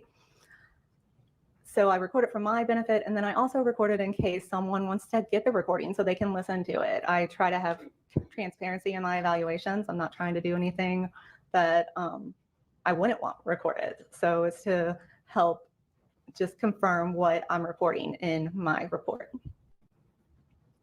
When you're conducting one of these evaluations, Dr. Giuliano, is it your role to favor one side or the other? No, as a forensic evaluator, your goal is to be as objective and unbiased and neutral as possible. How often, when you're doing these evaluations, do you actually have mental health records from the day before a crime was committed? Very rarely. And how often do you get the opportunity to have a video where part of the crime is committed on the video to consider? It's not unheard of, but it's not in the majority of cases. I want to talk to you about the interview that you did of the defendant. Who was present during that evaluation? It was myself, Miss Gregg, and Miss Todd.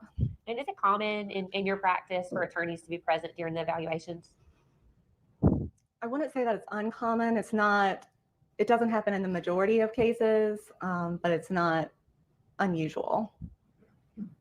How often, when you have attorneys sit in, is it common for them to make comments during the evaluation? Most attorneys don't say much during the evaluation unless the defendant asks them a question. I always let both the defendant and the attorney know at the beginning that if the defendant wants to consult with their attorney during the evaluation, we can stop and they can consult in private, or the defendant can even ask their attorney for guidance at any point without us also stopping the interview.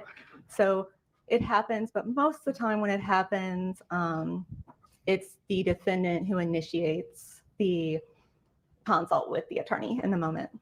And in your training and experience and all the evaluations that you perform, is it unusual for an attorney to be asking their client multiple questions instead of you during an evaluation? Yes, I would say that's unusual. So if the attorney, because, okay. So sometimes I've had parents sit in on an evaluation if I have a highly anxious child, if I'm working with a very young child, or if I have a child that is a very high risk of harm to like myself or to somebody else. Excuse me. But I normally have them sitting in like another part of, so I have a very large office at work and I normally have them sitting off in the corner. They might be a little bit closer if there was more of a safety issue. I don't do a ton of those. And I do outpatient clinical evaluations, not forensic. But the fact the attorney is asking the client questions during the evaluation, okay. I wonder what the jury thought of that. Dr. Giuliano, I want to talk to you about the specific findings in your evaluation. Can you tell us when you conducted that evaluation and sort of walk us through what happened? We met in a room at the detention center, and it was for several hours. I think we were probably meeting for about 5 hours, but we had several brief breaks in that time to where the interview was a little over 4 hours, and we had a break for lunch also.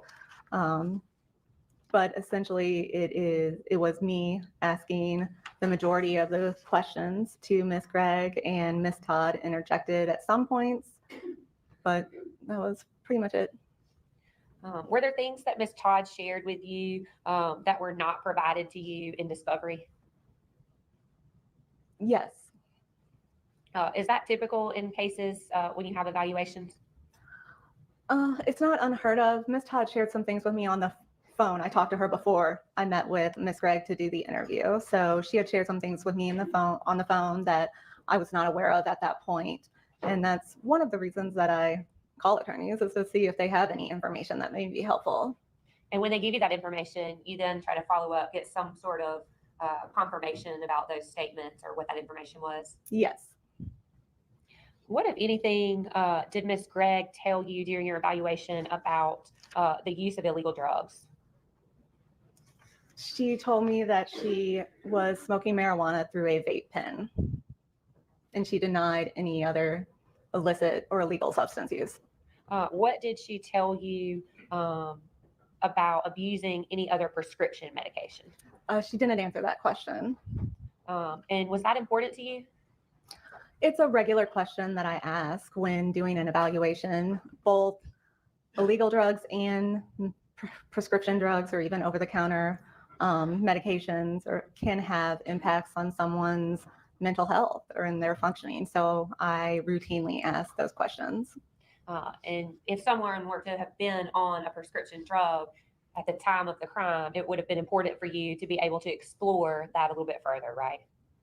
I would definitely want to know if they were on medications at the time or if they were taking anything that wasn't prescribed to them. And if somebody wasn't truthful or didn't provide you an answer about that, that would impair your ability to make a decision about anything regarding medication. Is that correct? It might not impair my ability. I'm limited in what I can say about medications. I don't prescribe medications. So I'm limited in what I can say about that, but it could limit things such as, it might be a consideration that someone's actions, feelings, behaviors could have potentially been due to a drug or medication. And so if you don't know that they were using that, then you wouldn't know that that's a potential factor. Okay. So that was because really the state's main expert is going to be um, Dr. Pickett. Now, a lot of people have strong feelings. Okay. We are going to focus on what he's saying. I'm going to talk about the things I agree with, the things that maybe I might have said or done different, or any things that I might disagree with, okay? And so, Rachel, I know a lot of people were in his presentation, uh, and I wonder if he'll watch it and if he would change anything down the road, because I wish the state had gotten an expert that had more history of working with children.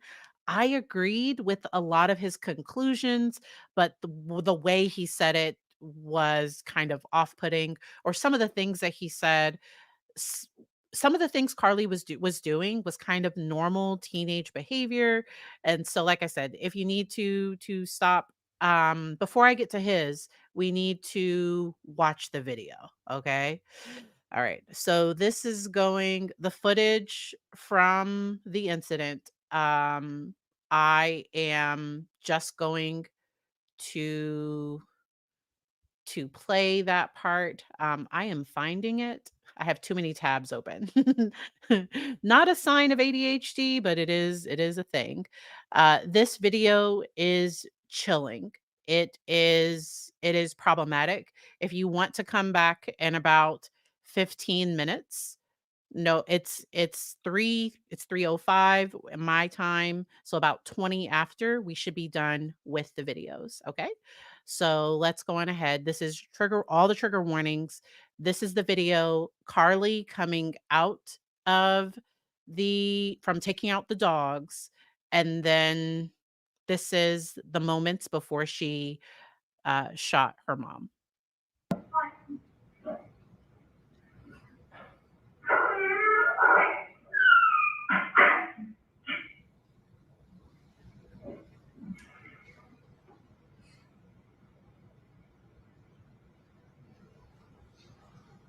So, Carly's room is this way, okay?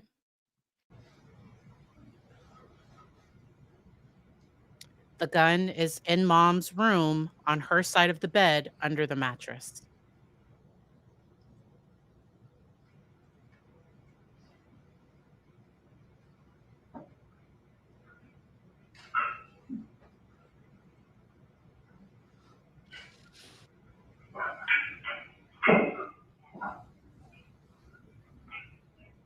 This part right here, checking to see, and there's something behind her back.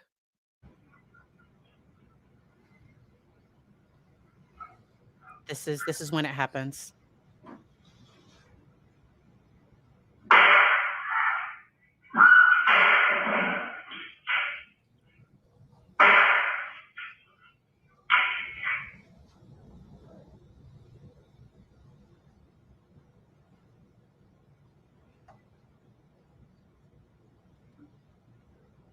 It's still behind her back. That's her mom's phone. She picks up her mom's phone to text her stepdad, "Hey, honey," or "When are you coming home, honey?" or something.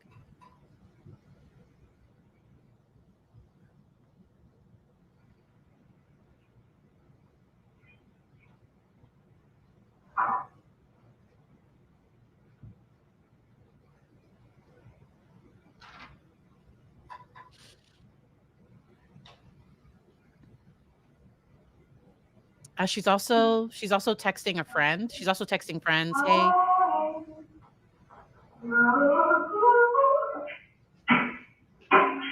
She picked it back up.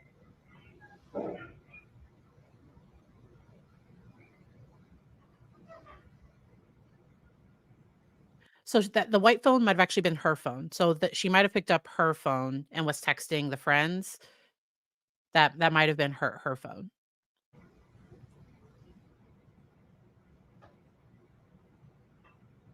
And it's my understanding she put, like, a towel or something was placed over mom's face.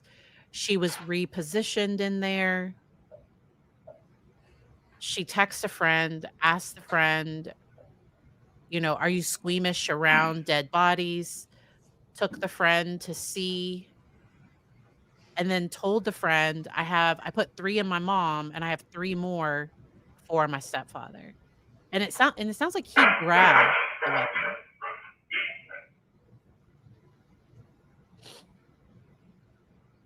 It was just very, very troubling. Very, very troubling. Alright, and then the video of after the incident with her stepfather. Okay, that's this one. Gonna share. So this is her stepfather arriving home, and the video in the kitchen has been placed in the fridge at some point. The video in the that other video was hidden or it was placed in the refrigerator.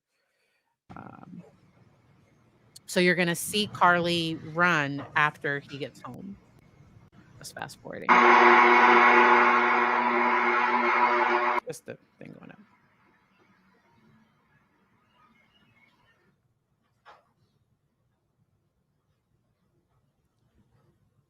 I think they're going back to when Carly and her mom got out the car. I think this video goes back to when Carly and her mom got out the car.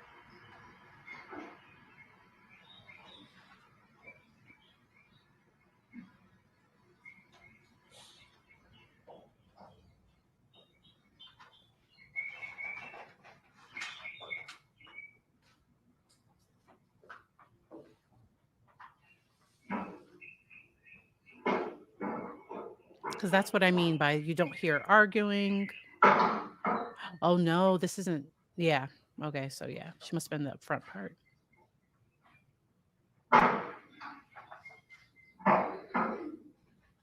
This is earlier when her and her mom got home.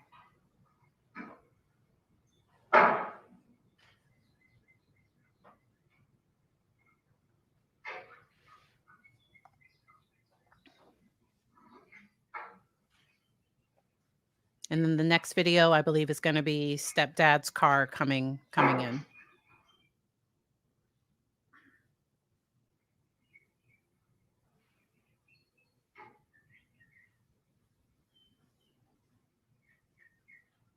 Gonna fast forward just a little bit. There we go. That's stepdad getting home.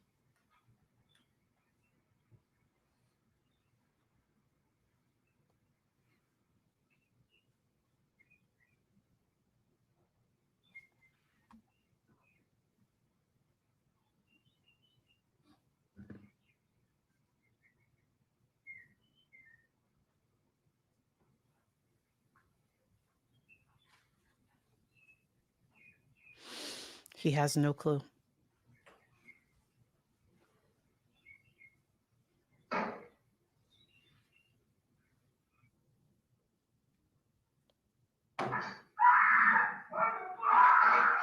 That was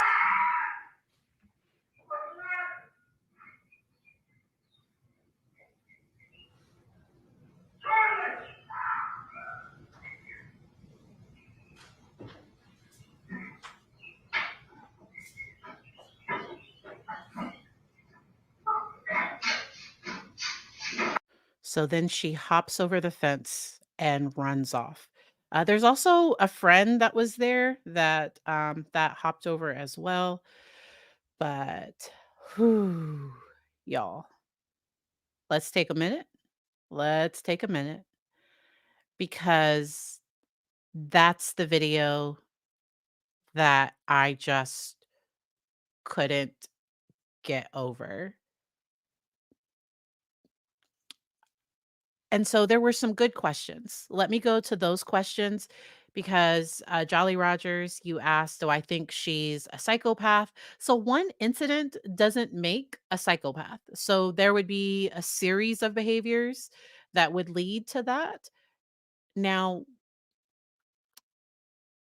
that video comes off incredibly callous to me and with no concern for the other person's life. And that's troubling.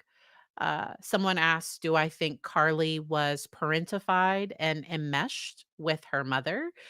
Parentified. So I don't know that mom wanted Carly to care for her emotions. I don't know I don't know enough about their dynamic. I do think that mom was afraid of Carly becoming her dad. Mom had lost her 18-month-old when Carly was 4 years old, and child loss is like no other, and mom sounds like she was extremely protective. But sometimes after a trauma as a parent, I can like hold my child so tight because of my fear. And that's where I try to work with parents on healing themselves, healing their trauma so that we don't pass on that trauma. And if my child has experienced trauma, making sure that I partner with a trauma skilled, a trauma trained therapist to be able to do that work. Okay. Whoopsie. Okay. How does hormone changes affect someone that has a mental health disorder? So hormones can impact mental health. And what I mean by that is, but do I think hormones played a role in what Carly did? I don't, I, d- I don't get any sign of that. But with ADHD, hormones, especially so for girls, around their cycle or like on their cycle, estrogen and dopamine are connected, where often ADHD symptoms can be worse during the menstrual cycle.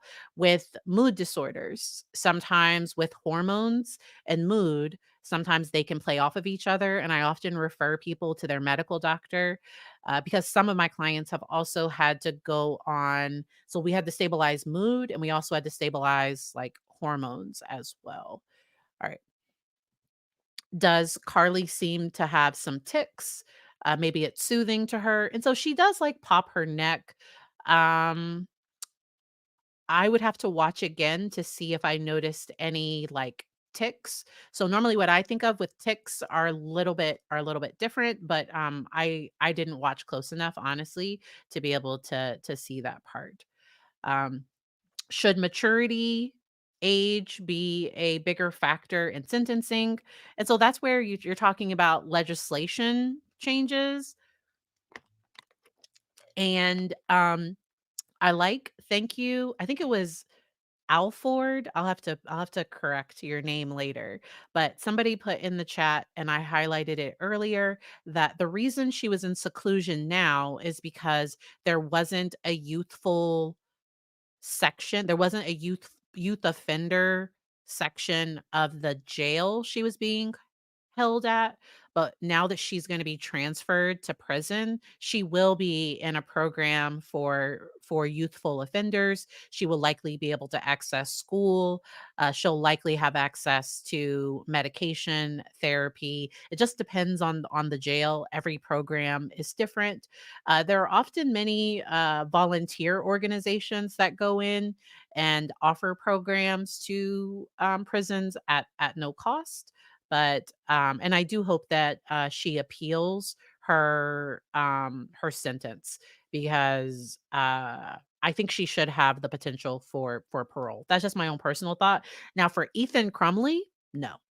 Okay, but that's just what's the difference for me? So Ethan Crumley was harming animals. So Ethan Crumley was, in my opinion, was showing antisocial conduct disorder.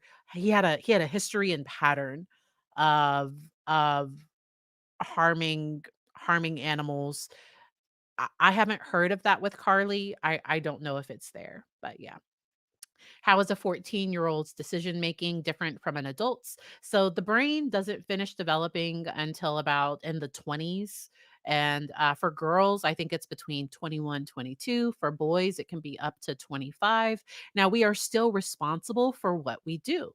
So even though a child has a developing brain, they can still be held legally responsible for their actions. And so excuse me, that's where I think it's important for parents to make sure that children do not have access to lethal weapons. Like that's just my general thought. Sometimes with 14-year-olds, that concept of being in the present moment, I saw somebody else put that in the chat.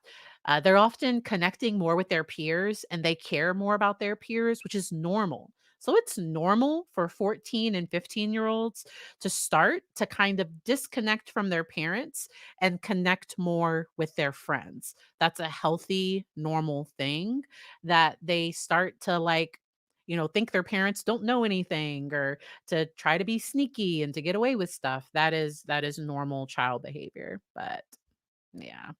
All right. Next question. What do I think about the prison system? That's a whole I have to do a whole other video on that. I don't have time to go into all of that. Uh I don't think the prison system should be a for-profit industry. So there are people that make money off of people being in jail. And I think that's a problem because there's a business of keeping people incarcerated. We know the number of jails we need based on the reading levels of, I want to say, was it second grade children? They'll know how many jails they'll need. So, like, they work that into budgets for like what their prison population might look like based on second grade reading levels. But we can't invest in like literacy programs. Like, I think teachers should be making over $100,000 a year. Like, teacher, why do I make more than a teacher? Like, teachers should be making more. Social workers should be paid more. It's Our systems are broken. I'm hopeful for change. We'll see what happens. What help will she have in an adult prison? So I think I answered that. It does depend on the state as well. Can someone in a manic episode have organized actions and behavior? So, in my experience, when I've seen people with mania, and mania isn't for like a moment, a manic episode would be over a period of time, and people normally notice. So, I have clients that have experienced hypomanic and manic episodes, and we knew.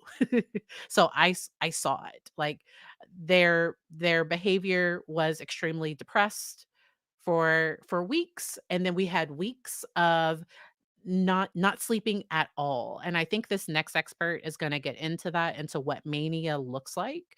But she was diagnosed with bipolar 2, which would be hypomanic.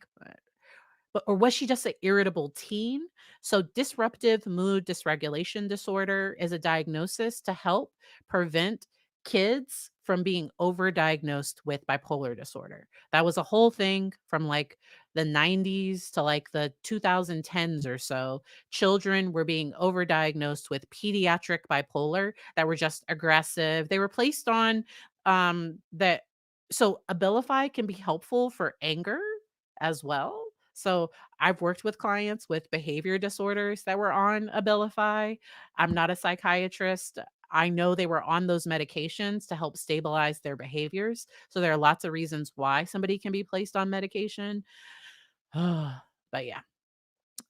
Where does immaturity end and disorder begin? And legally in Mississippi, kids don't do crimes. Like, I don't know.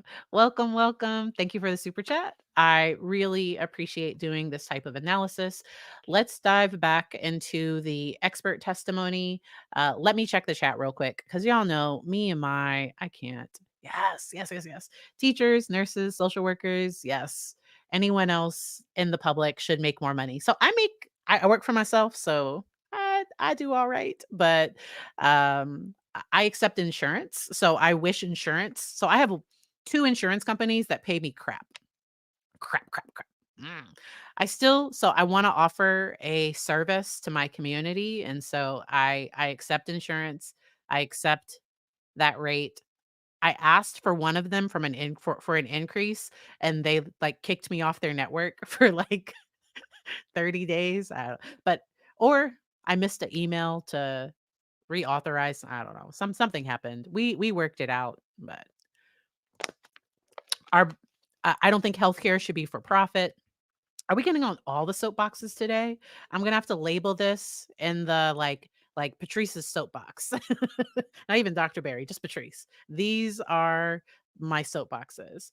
How long do manic episodes usually last? So you can have mixed episodes that have manic behavior and depression. You can have just unipolar, or so you can have depressed mood and manic behavior.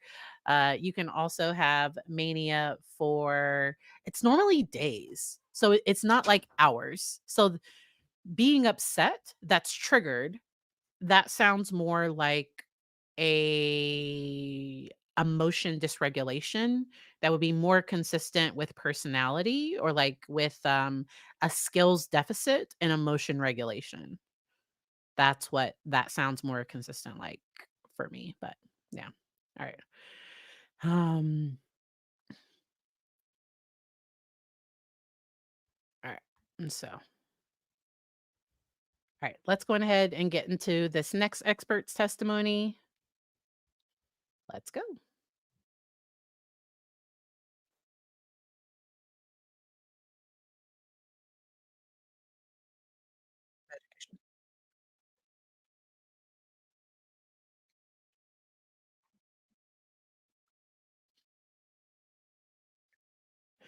And so he has only been practicing on his own for about a year, but his training has been years. So on my internship, I worked with residents and also medical students at Virginia Treatment Center for Children. It was an inpatient psychiatric facility for kids, and there were people that that wanted that pediatric rotation, and they would do that for residency. There were some people that were placed, and all the medical students got that residency. So people that end up specializing in pediatrics, but just because he doesn't specialize in adolescence doesn't mean that he can't talk about this case. So while there are differences between child and adolescent psychiatry and adult, adolescents are closer. I know they're not adults, but often with psychiatric care, 16-year-olds will sometimes be transferred to adult psychiatrists because they're at their like adult height, weight, things like that. And so it's very common for people to do 12 and up or 13 and up. And but if I'm working with a 5 or 6-year-old, I want somebody that specializes in pediatrics. So that came up a little bit. I'm gonna fast forward through a little bit of that.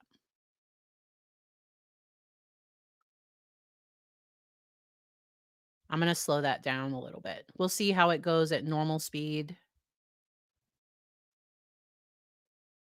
Ooh, I'm not sharing. My bad. My bad. Y'all can't see the video. How long have y'all been screaming that in the chat? Has anybody been screaming that at all? I'm over here thinking I'm sharing videos. I'm not sharing videos. What in the world? We are professional. I got that from Emily D. Baker. We are professionals here. No, we're not. Yes, we are. Eight, 90, I'd say 99% has been the defense. This is my first case being retained for the prosecution. But I do want to make it clear that I remember when we first talked, regardless of whoever brings me into the case, my opinion is my own, and I take great pride and responsibility in that. And regardless of who gets me involved, I let them know from the beginning that my report may fall on your side or it may not. And that's that. And when you were retained by the state, we agreed to that, right? We did.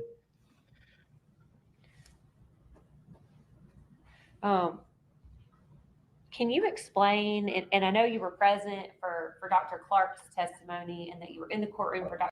have some thoughts. So his delivery comes off harsh to me. Like, so the other doctor, his delivery seemed sensitive to the fact the client was in the room. Does that make sense? So his delivery is like, y'all, this is what I thought, almost as though the child isn't sitting right there because he's saying some pretty harsh things, in my opinion. I think a lot of it's true, but I think his delivery was a little kind of blunt.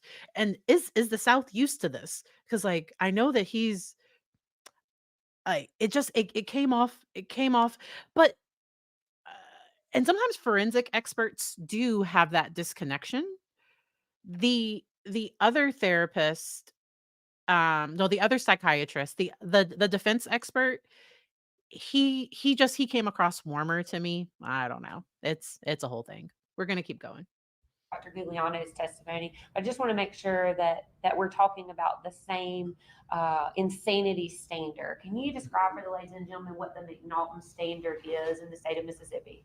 Sure. So the McNaughton standard for insanity, and it does vary from state to state. Fine. In Mississippi, it is named after Daniel McNaughton, a guy in 1843 who.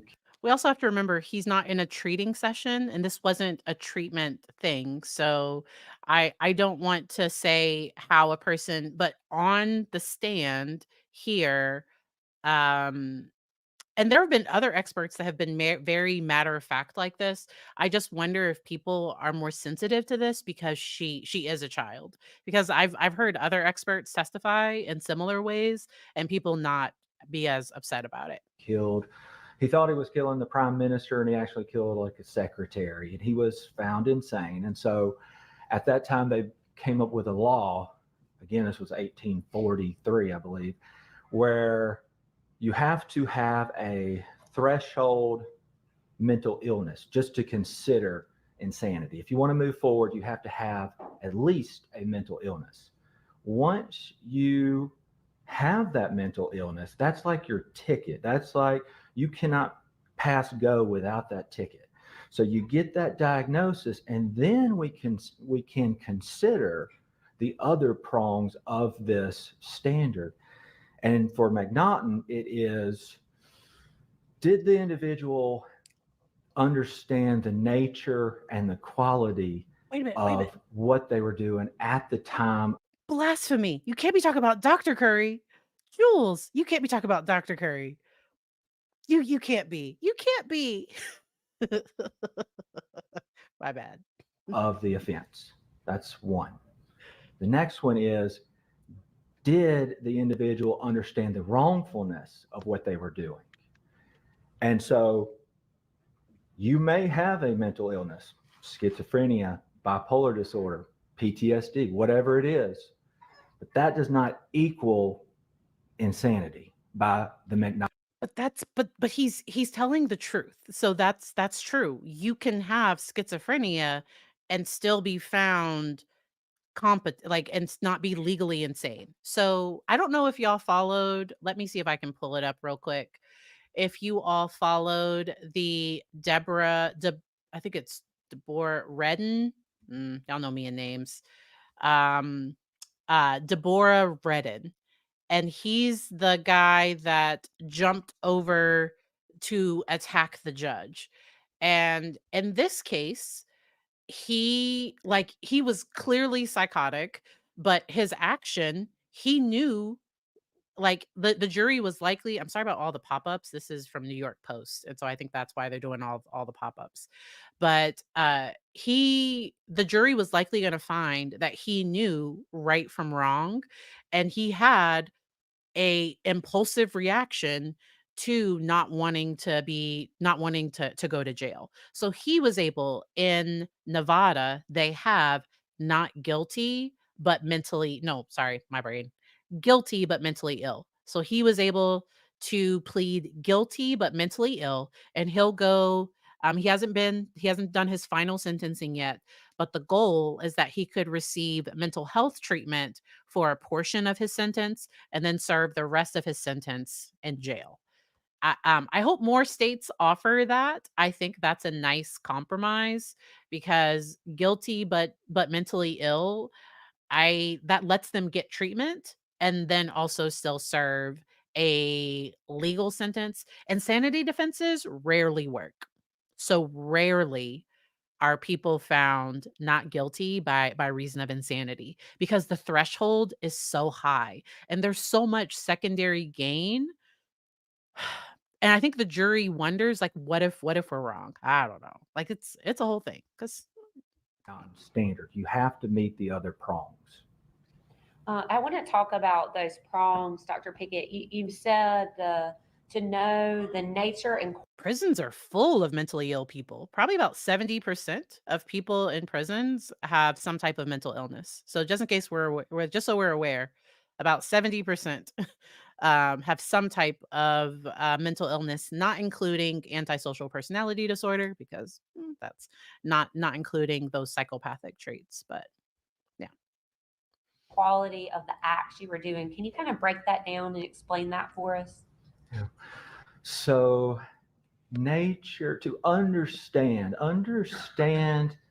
is from my understanding is a relatively low bar. It's a knowledge. You know what you're doing. It's a fact-based knowledge. An appreciation, in my opinion, would be a higher standard of you. I think, as Dr. Gugliano testified to earlier, you would also understand the social implications and the ramifications. It's a higher standard. But in Mississippi, according to the Mississippi Rules 12 of criminal procedures, which talks about the standard and such, there's simply an understanding. Did this individual know what they were doing? Did they understand the nature? For example, understanding the nature. Let's say somebody is really psychotic. They are out of their mind. They are squeezing a lemon. Or they think they're squeezing a lemon. And they're squeezing, and then in reality, instead of squeezing a lemon, they're choking somebody to death. They would not, in that instance, understand or have an appreciation or an understanding of the nature and quality of what they're doing. They think they're squeezing a lemon, when in reality, they're choking somebody to death. Or, so that's basically that.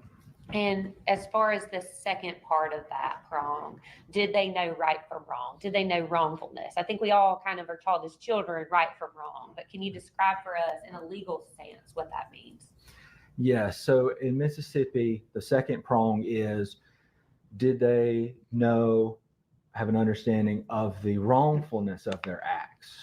And in Mississippi, it's a legal wrongfulness, just simply knowing that it's illegal, not even necessarily morally wrong. In other states, it's a moral, like, yes, I know it's illegal to do that, but it might not be morally wrong. I have to, let's say, yes, I know murder is illegal, but I have to kill this alien to save America. So they wouldn't understand the nature because they're psychotic and delusional, and they wouldn't understand the wrongfulness morally because they think it's an alien and they have to kill this alien to save America. So morally, they might not think that was wrong in that example. But in the state of Mississippi, it's simply a knowing legally that it is wrong. And so just to clarify, even if they didn't morally know it was wrong to kill that alien, they thought it was an alien. In Mississippi, you still don't get to insanity. Correct. In this particular case, who was the defendant? Miss Carly Madison. And so I think the family, because if she is able to have a life sentence with the possibility of parole, she could potentially be out in 10 to 20 years. So the state offered Carly guilty to only the first degree murder, that like guilty to only that, and to serve 40 years. And that was declined. And if it was, I, I get why, like 40 years, when they're thinking there's a chance she could possibly go for mental health treatment, or like there's a potential she could come home if she was found not guilty by reason of insanity and that her sanity has been restored. There were, I think I heard somewhere there were 8 women on the jury and like 4, I don't know. I heard that there were more women than men. I think there were 2 more women than men on the jury. That's what I heard on Melanie Little's show. But yeah, all right, let's keep going. Madison Gregg. And did you have the opportunity to interview Miss Carly Madison Gregg? I did. What other information? Let me take a step back, Dr. Pickett. I apologize. Did you perform an evaluation and prepare a report in this case? I did. And did you render opinions regarding Carly Madison Gregg in that report? I did. I met with Miss Carly Gregg on August 30th for about 4.5 hours here with Attorney Todd, and I rendered a decision that was based on my interview with Carly, my extensive review of a lot of discovery, my training, education, experience, and knowledge. I pulled on all of that to surmise a opinion. And was that opinion to a reasonable degree of medical certainty? Yes, it was. And the items that you're talking about that you reviewed, the interview with the defendant, the mountain of discovery, talks with my office. Did you also talk with Ms. Todd? Yes, to some degree. I talked to her, I think, mostly during the evaluation and occasionally via email correspondence. In relying on those things, is that something that a similar situated forensic psychiatrist would rely upon in rendering his opinions? Yes. So I want to talk to you about, I want to talk to you first. Let's talk about what your opinion is regarding Carly Gregg's sanity, and then I want to back up to how we got there. Okay. So what was your ultimate opinion as to whether or not Carly Gregg was insane at the time of the murder, attempted murder, and tampering with physical evidence on March the 19th, 2024? I'm happy to discuss my opinion. I want to say the ultimate opinion is for the fact finders to decide, and I would just offer my opinion. So I do not want to speak to the ultimate decision, but I just want to lay out my opinion based on everything that I have researched and written and read and done. So my opinion is that Carly does not meet Mississippi's standard for insanity at the time of the offense, and that she knew the nature, quality, and wrongfulness of her actions during that day.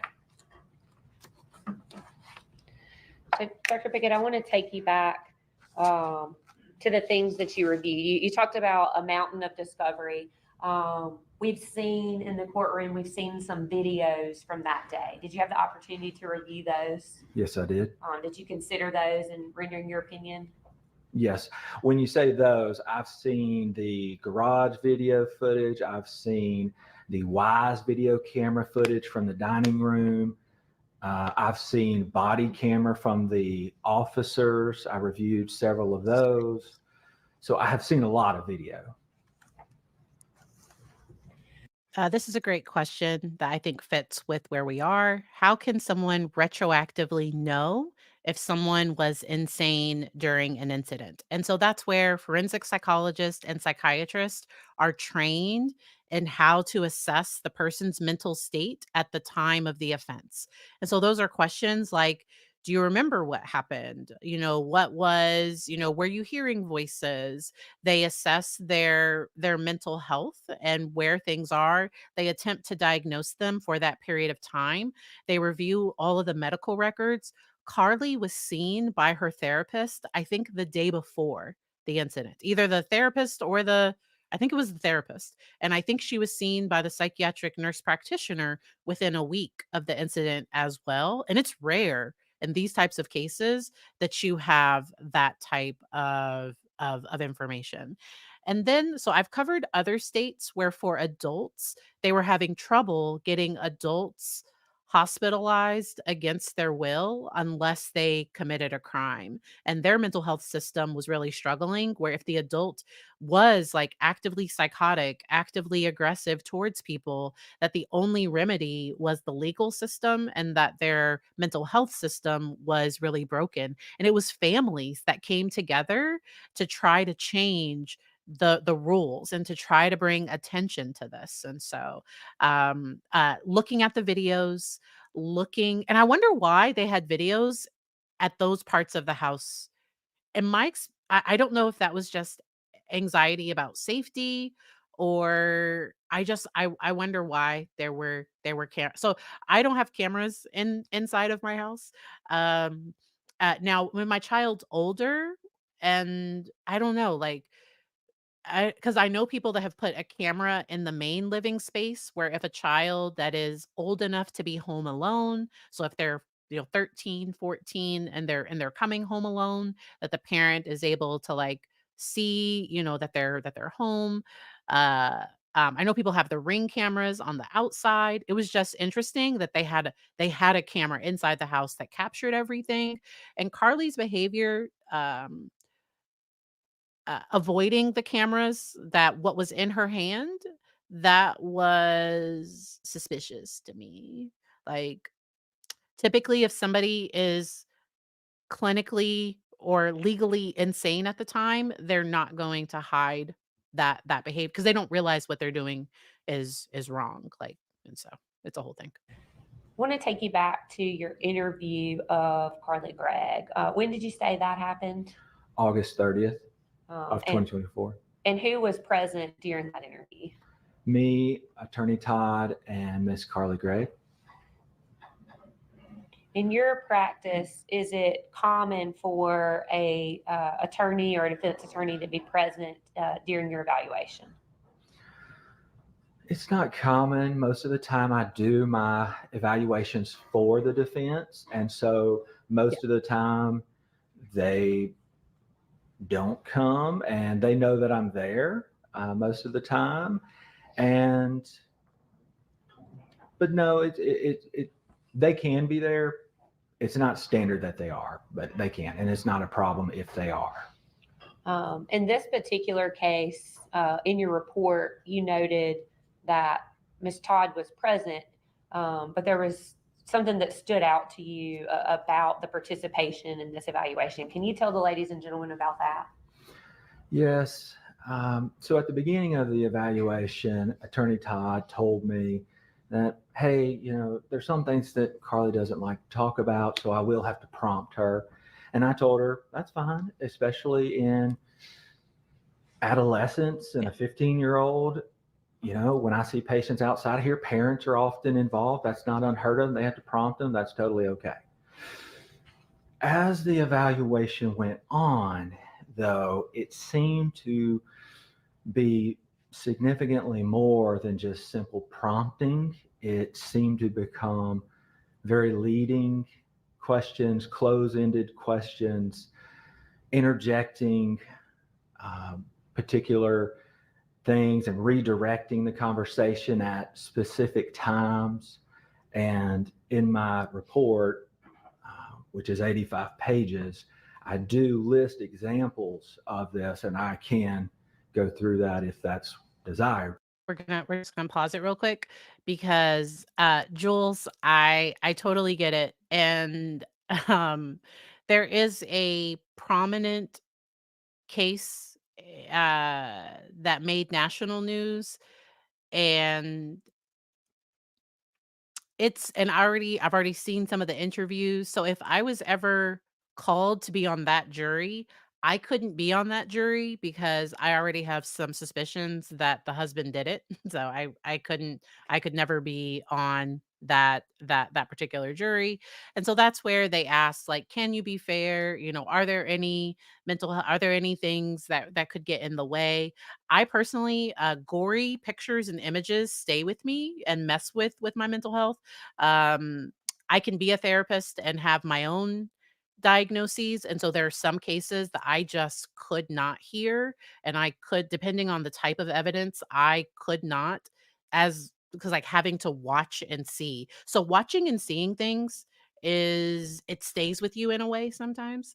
And jurors, it's very common that sometimes after trials like this, that they sometimes seek their own therapy for the pictures and images and videos and the decision that they had to kind of grapple with. And so it can be a whole thing.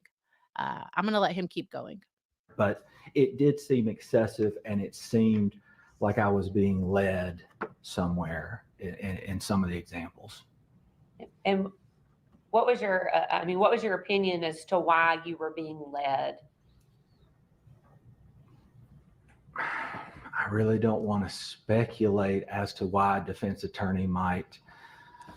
I wish she had been assigned a guardian ad litem.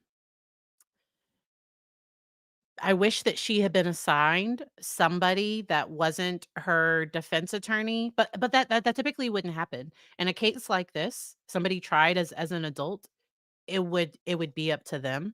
But and I think everybody was probably encouraging her that she could potentially come home. So this case was so rare where the surviving victim is saying, "I want her home. I'm not afraid of her." The surviving victim is saying that. To me, the way he said it didn't come across convincing. Like his testimony came across traumatized and disjointed, and like it was the words he said were fine, but his like flat affect, and you could tell that he cared for Carly, but it just I there was a part of me that was wondering if he was holding on to pre-incident Carly versus like this new understanding of what an individual is potentially capable of, because yes. Mm. And another great example of mental health is Lori Vallow. So Lori Vallow was found incompetent to stand trial because she probably thought like, only God can judge me. Like I don't have to help. I don't like. She was probably not being helpful to her defense team, and this is I'm being persecuted. Like she was probably very delusional and paranoid and possibly in active psychosis. And so we don't know the details of that. That wasn't made public. But her competency was restored after I think a few years. It wasn't quick. I want to say it was like years for her competency to be restored, and she was able to go to trial, and she was found guilty. They didn't even try for did they try for an insanity defense? Y'all, it's been too much. I watched Chad's trial. Her trial was auditory only, like they didn't have video, and I can't do audio only. I just can't. My brain, I can't pay attention. But the funny thing is I'll be watching YouTube and I'm doing 20 million other things anyway, but it's a thing. Interject so much. It did seem calculated to me, and like there may be some secondary gain in trying to fool me Oh, wow. into believing something. In my experience, most of the time when patients are experiencing these things, they do not really need a lot of prompting. Yes. Most of the time, if they're suffering with severe mental illness, auditory. And that's where the difference is with teens. I have found them to hide it and not say. So that is the difference between adult, and he has more experience with adults. He has treated children. So that's where I keep hearing people say he's never treated. He has treated children. He hasn't done a forensic assessment of a child, but he has experience with working with children and adolescents. He just hadn't testified in a case. I think this is his first testifying in a case involving a child, because these are rare. This doesn't happen all the time. Hallucinations, these scary dissociative spells, they will volunteer that information usually and be able to tell me Oh, very I forgot. vividly That's right. and without prompting what they're suffering with. And just to be clear, Dr. Pickett, it was not your intention to pick on Attorney Todd, right? No, You simply noted that in your report because you found it unusual. Yes. I want to talk to you about during your evaluation and your review of the discovery materials, did you ever find any evidence of drug use by Carly? So, I think the person that they normally would have used, I think that forensic psychiatrist was having a medical emergency. If you go back and watch my prior coverage of this case, there is somebody that had a ton of experience, but they are on medical leave right now. And so I think that individual, because I think it was, yeah. So if you go back and watch my prior coverage, or the competency hearing, you will see that, and I want to say it was within the last like 6 weeks or so. It like this all happened fast, where the defense provided their expert testimony and the state realized they needed a forensic psychiatrist. The one they normally used was not available. I wish he had consulted with somebody that had more experience with children, or that the forensic psychologist could have like any of the mental health diagnoses, or I wish that could have been a more collaborative thing, but that's just me trying to be like idealistic. It's not always a thing. Yes. There's a lot of mention from her friends, and which, I try not to put too much weight into that, because that can be hearsay, opinion, text messages here and there about substances, but there was a lot of it, which made me think there could be more involved here with substances. And it seems like that was the trigger or the impetus for the conversation on the 19th between her and her mother. So I do think substance abuse is relevant.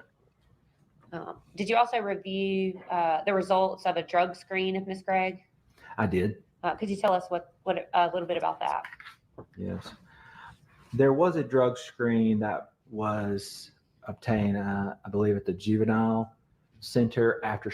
Now they could have, because you can sometimes have substance induced psychosis, and they never tried for this, but substance induced psychosis is a real thing. I worked with somebody that thought that they got cannabis, but it was actually PCP, and they ended up like in a psychotic state. It was very clear, everybody knew, and they continued to experience psychosis. And I didn't provide ongoing care, but I have heard cases like that where there is like substance induced psychosis. That's one of the diagnoses in the DSM-5. So She was detained, and it tested positive for cannabinoids. yeah, Uh, that's Did right. you have the So opportunity to review the vital core? I forgot about that part, because using substances is a voluntary act that can't be the mental health diagnoses. I forgot about that. Not a lawyer, just a psychologist. Records also? I got some records from Region 8 afterwards. I did not get the vital records afterwards. Only it may have been in discovery, but by that time, I think I had already written my report. And what was in the records, medical records, mental health records after the fact, to me is highly skeptical. And so I don't necessarily put a lot of weight on what was said after the fact, given the very large suspected secondary gain. Dr. Pickett, if there were another drug screen in the vital core records that showed the presence of marijuana, what would that indicate to you?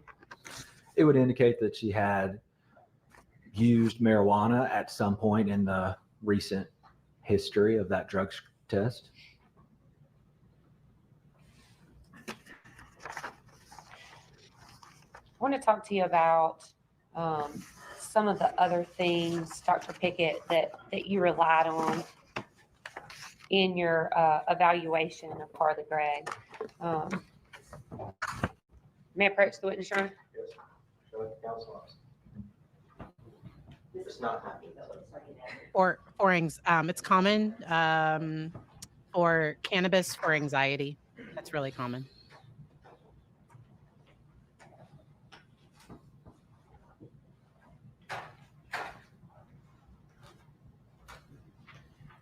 I'm handing you what's previously been marked as Defendant's Exhibit 11, and it does not appear these pages are numbered, so I just kind of want to go through them in order. Okay. So I hope what we get from this, because medications can cause reactions. And anytime a client has a reaction to a medication, they monitor it. And we also have them communicate with their doctor. I've had people start SSRIs and then have like a small increase in depression while their body was getting used to it. And then after about 2 to 3 days, then things kind of stabilize for them. And I've also had some people that started ADHD medication and have a manic episode, and because we didn't know there was underlying bipolar disorder, and we have to immediately stop that medication. They go talk with their prescriber, they're placed on a mood stabilizer, and all of those things happen. Yeah. I'm big on personal responsibility. And what I mean by that is I wish if Carly was hearing voices, if she wasn't feeling safe, like I wish that she had felt safe enough to tell somebody how she was feeling. Now she would have ended up in a psychiatric hospital. And some kids don't like the grippy sock vacation. That's the language my clients use to talk about the psychiatric hospital. Like a lot of clients, and if we can avoid hospitalization and have them stabilized on an outpatient basis, there are intensive outpatient programs. There are a lot of different opportunities and resources available, and then there are some areas that lack resources as well.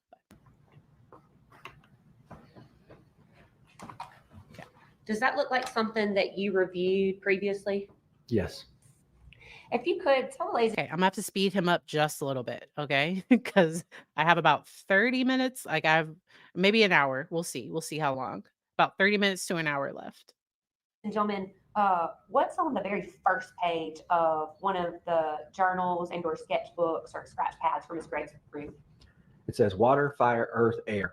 Water, fire, earth, air. Water, fire, earth, air. Fire is circled, and it says, I choose fire. It is powerful, beautiful, and deadly. These are the traits I desire, so I choose fire! Exclamation mark.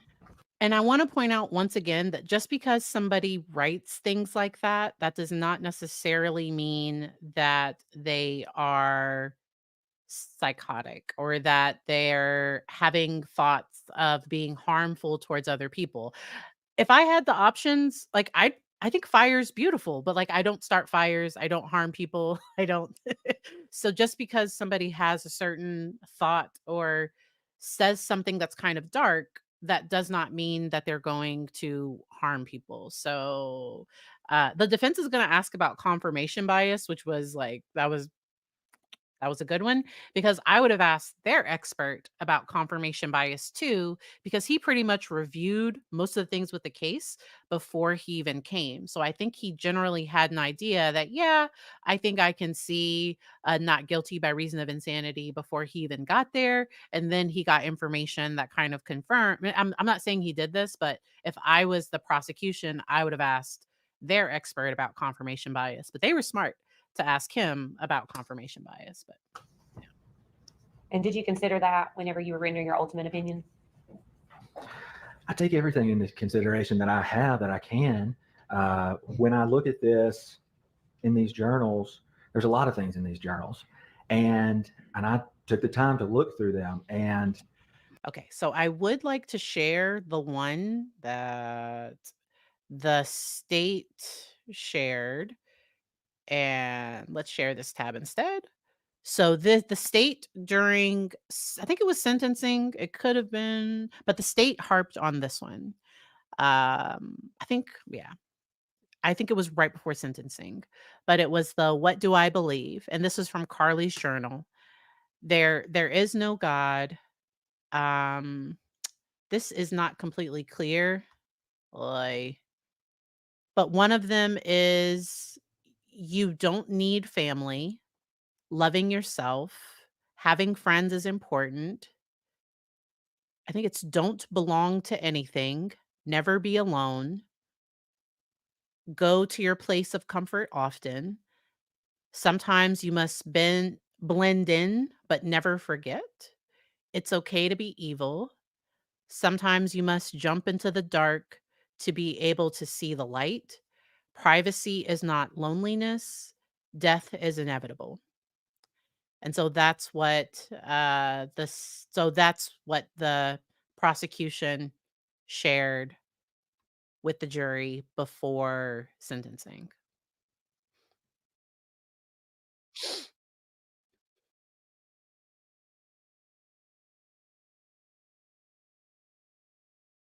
Can y'all still hear it? Can y'all still hear it? Let me know in the chat if y'all can still hear it. I got that notification from StreamYard that I'm just gonna stop sharing and share again just in case. I've run into this problem before. I ignored something StreamYard said, and they meant it for real. Okay, so let's go back. So, and he's going I don't love the words he used for this because okay, good. Y'all couldn't hear it. So good. I'm glad I reconnected. So we should be good now. Because he's going to call it theatrical and things like that. And um it looked I've seen the writings of a client that was experiencing psychosis and it was disorganized and jumbled. There were clearly other voices. Like it was a lot. Her journal, the ones I saw, they seem to be dark, and I wish that she had had a safe place to explore some of what she was thinking and going through, and that there had been safety in the home. Yes, yes, yes. And even if weapons were locked up, a person can use, there are other things that can be lethal, but when yeah, pew pews just make it fast, and so make sure to lock up weapons. I have that I can. When I look at this in these journals, there's a lot of things in these journals, and I took the time to look through them, and some of them are concerning. Some of them, I question the truthfulness of it. Is it more theatrical? Is it truthful? I think it's hard to know, but I try to use my judgment as I'm reading it in the context. This one seemed. Also, remember, I have him sped up just a little bit, so he's going to come across a little harsher. So I did speed him up just a little bit. To me, that she writes down in her journal that she desires powerful, beautiful, and deadly. What were some of the other journal entries that stood out to you, Dr. Pickett? Can I look at my report, please? Sure. Okay. So,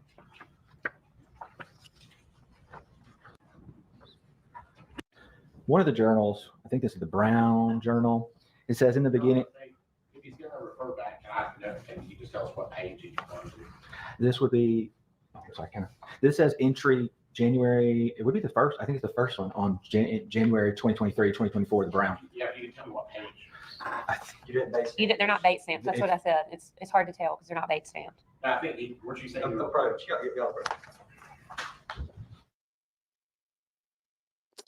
I'm not a lawyer. Can a lawyer in the chat? If there's a lawyer in the chat, can you answer this one? I'm not sure.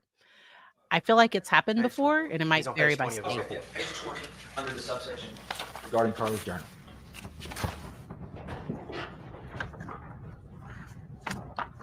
If you would proceed, Dr. Pickett. Okay, thank you. So it says in the first entry of this journal, I know one of y'all is going to read this eventually, which I guess I have no control over. So to me, the very first entry of this journal, she acknowledges that there's going to be an audience. Somebody's going to read this journal, and she suggests that she has no control over that. And so as I think about that, I ask myself, is this a personal journal where somebody puts things that they are really trying to keep secret? Or is this a budding articulate author that describes things for theatrical reasons. And so as I go on, there's other things that make me say that. For instance, she talks about various movie reviews. One of them was Pinocchio. The Still Life is the new one that came out, and she talks about her favorite scenes were when the bomb was dropped on the church that killed Carlo. Mussolini, and Mussolini, he's like, he was an imperialist that was associated with Hitler, believed in xenophobia, and So that's where I don't know if he but not the part he's talking about right now, but the part of her journal being kind of theatrical. My journal, my like, you know, being in love with somebody, I don't know, like my journal. I'm so glad nobody gets to read those, or even some of my adult journals, because to me journals are where you kind of get to express yourself fully. But if you're having thoughts of harming anyone, or if you're, you know, actively psychotic, please get mental health help. I always have resources linked in my description. So, yeah. imperialism. And so I believe signed a pact with Hitler at some point. And so her favorite parts of the movie were the war crimes, Carlo getting killed, and then there's other things where she talks about Harley Quinn, which is some of this stuff is childish, but it shows She's a into her child. mind. And so she's right. Harley Quinn is the Joker. But it's norm. So that's where I don't. So I work with teens. I work with kids, and this is their world. This is their life, and so that's where, to me, it came off like he didn't really understand children, but he was. I don't know. So that was the part where I was just like, I don't know if I agree with that part. Joker's girlfriend, and she's crazy and psychotic and does these violent crimes. Then one instance in her journal, there's a little pin mark where she says, it looks like you just poked the paper. And then she writes beside it, look what I did right here. I stabbed my journal like it was Tom Riddle's. Tom Riddle is from Harry Potter series, and he turns into Lord Voldemort. He's evil. And so in her journal, she talked about Harley Quinn, war crimes, Tom Riddle. There was another page where I can find where she says, what do I believe? Okay, so this is a note for parents. If your child is displaying odd behavior, you have a teenager. So I believe in privacy if my child is okay. Okay. My kid has all the privacy in the world if he is okay. If my child is acting strange, something seems off. Now I'm going to try to talk to my child. I'm going to try to have a relationship with my child. I'm going to regulate my emotions so that he hopefully knows he doesn't have to hide things from me to protect my emotions. Like, so, but that's just my thing. But if I was concerned about my child, please know I would, while he's at school, I would have a look in his room. If my child had a journal, uh, I would, and there's something going on with my child, I'm not just gonna look through his journal just because it's a Tuesday. No, there's something going, my child's engaging in self-harm. Self-harm is typically about like pain and there being something that somebody isn't able to express. It can be things turned inward. There were some vague statements about mom maybe having some disordered eating habits herself. Like there were some vague statements thrown around there, and then Carly having some, some patterns herself. And I wish the family had found this before. And you can't go back. You can't go back to things. But and so if I search the room, the child's at school and we go through everything. If my child goes to a psychiatric hospital, I search their room to make sure that they're not hoarding medication. So I work with people that are a safety risk. So sometimes while they're in the psych hospital, we have to, and I say we, the parents, I recommend that they do a sweep of the house, because especially if there were concerns about somebody not taking their medication as prescribed or getting access to medications that they shouldn't have. But yeah. All right. Let's keep going.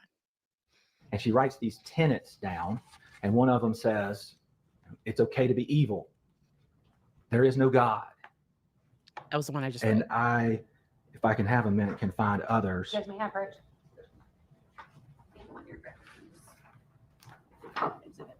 Yeah.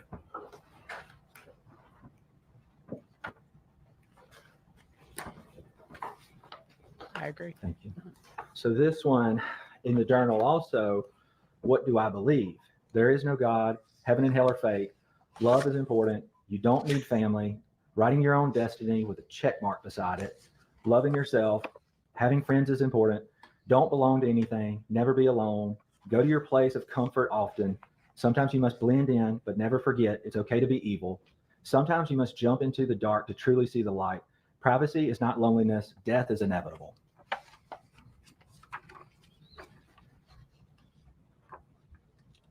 Were there other portions of the journal that you found concerning? Another part where she talks about her reported auditory hallucinations. She says on March 12, 2024, this is on page 21 in my report, she mentions enjoying books about crazy people. And then she adds that she had a psychotic break, but calls the incident quite silly. And she goes on to say, I actually spoke with one of the voices in my head. Well, I didn't hear them until earlier today, but only then. My particular friends and I were practically screaming bloodthirstily and ravenously. Thank God physical confrontation was not fruitively possible. I sound crazy. And then she continues on. In other sections of her journal, she talks about all the dishonesty. The dishonesty with what, Dr. Pickett? I believe she was referencing to after the iPod that she was using as a burner phone had been found in early January. So I'm just pausing him right here. My bad. The defense is going to bring up a good point that he used to be a law enforcement officer, and that they're going to say, I think I wrote it down, that when, like, I don't know, like when everything looks like a nail or something, I don't know. Like they made a comment about him being a law enforcement officer. Um it is a former law enforcement officer, but I get what he is saying. Once he starts explaining things like the video and how he came to his decision. His understanding of adolescence, not particularly great for just I work with a lot of kids and teens. She wrote in her journal at some point, I'm kind of relieved, thanks, Yeah, nail hammer because thing. of all the dishonesty. I'm glad it's just over with, so to speak, was my impression. So there were a lot of things. Yes, sir.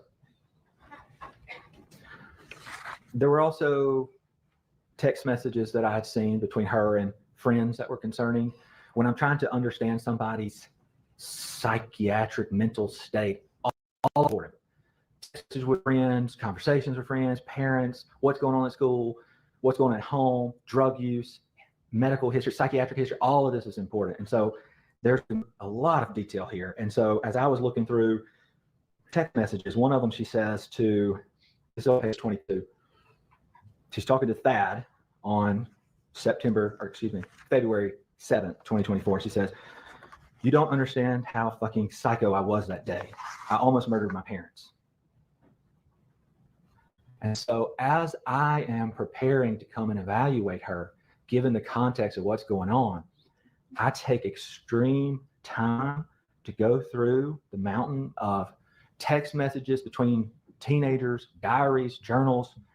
Some of it seems theatrical and to almost entertain a would-be. So I have a very patient-centered, client-centered understanding of borderline personality disorder, complex trauma, and developmental trauma and PTSD.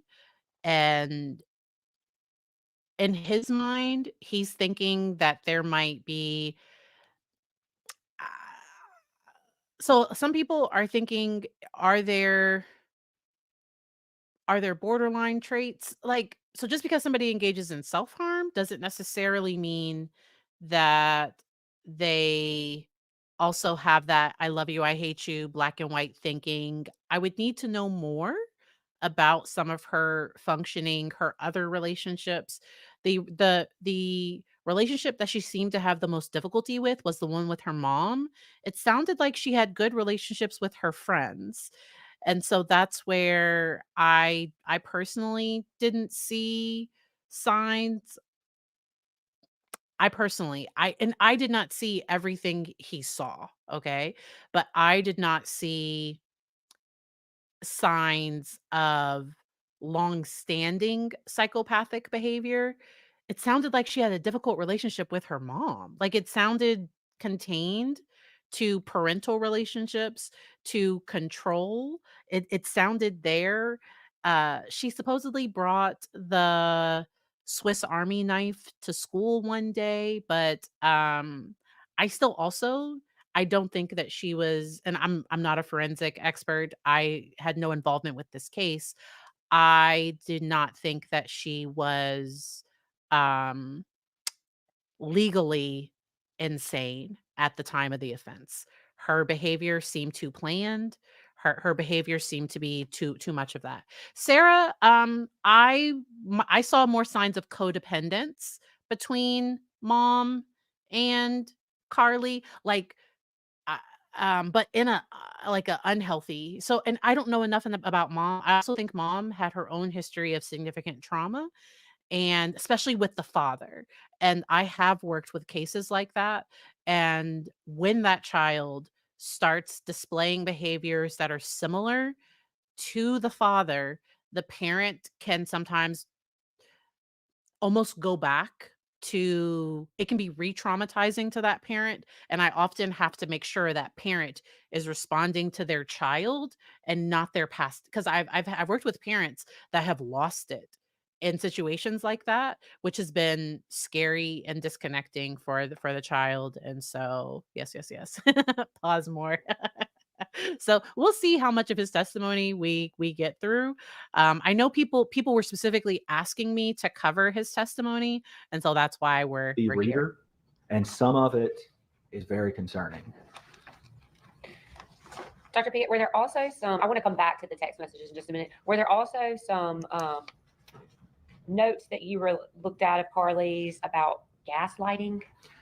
There was a folder that was found, and it goes into a lot of detail about emotional manipulation and gaslighting. And it says at the top, emotional manipulation, gaslighting, and it would define kind of what that is and the setup and how you set this up, how you do. But that's where I was wondering if she was experiencing that. I don't know if she was planning to do that to other people. I don't know that I would have jumped to that conclusion. Me personally. Do it.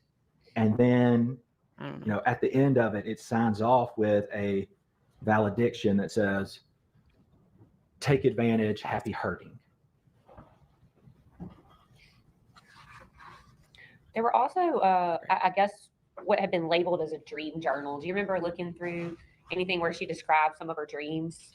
I do remember one of her writings where she talks about her dreams and kind of leaves the reader with like a cliffhanger of, I had something along the lines, I'm paraphrasing, of I had a really good dream last night. I hope I have another one tonight. Should I write my dreams down?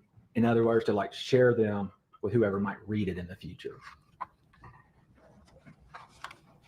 Do you recall also seeing Dr. Pickett something where she said back in April in one of her notebooks, I have depression and anger issues, but no one gives a shit? Yeah, I think she used the word rage. Yeah. Before I move on, I think there was another one. There was actually something that was produced in Discovery and you were present when Dr. Clark testified. It was like a piece of paper that was in green, like a green marker handwriting. As your understanding and from the testimony yesterday from Dr. Clark, that Carly denied ever writing that or knowing who wrote that. Is that right? I don't know that I asked her specifically about that page during our evaluation. Have you reviewed his report? I have. And he asked her about that. He did? And then Oh, I believe he did. when you were present when he testified yesterday Yes. about that. Yes. What did Carly say in one of her journals or notebooks about innocence? There was a quote in one of the areas that said,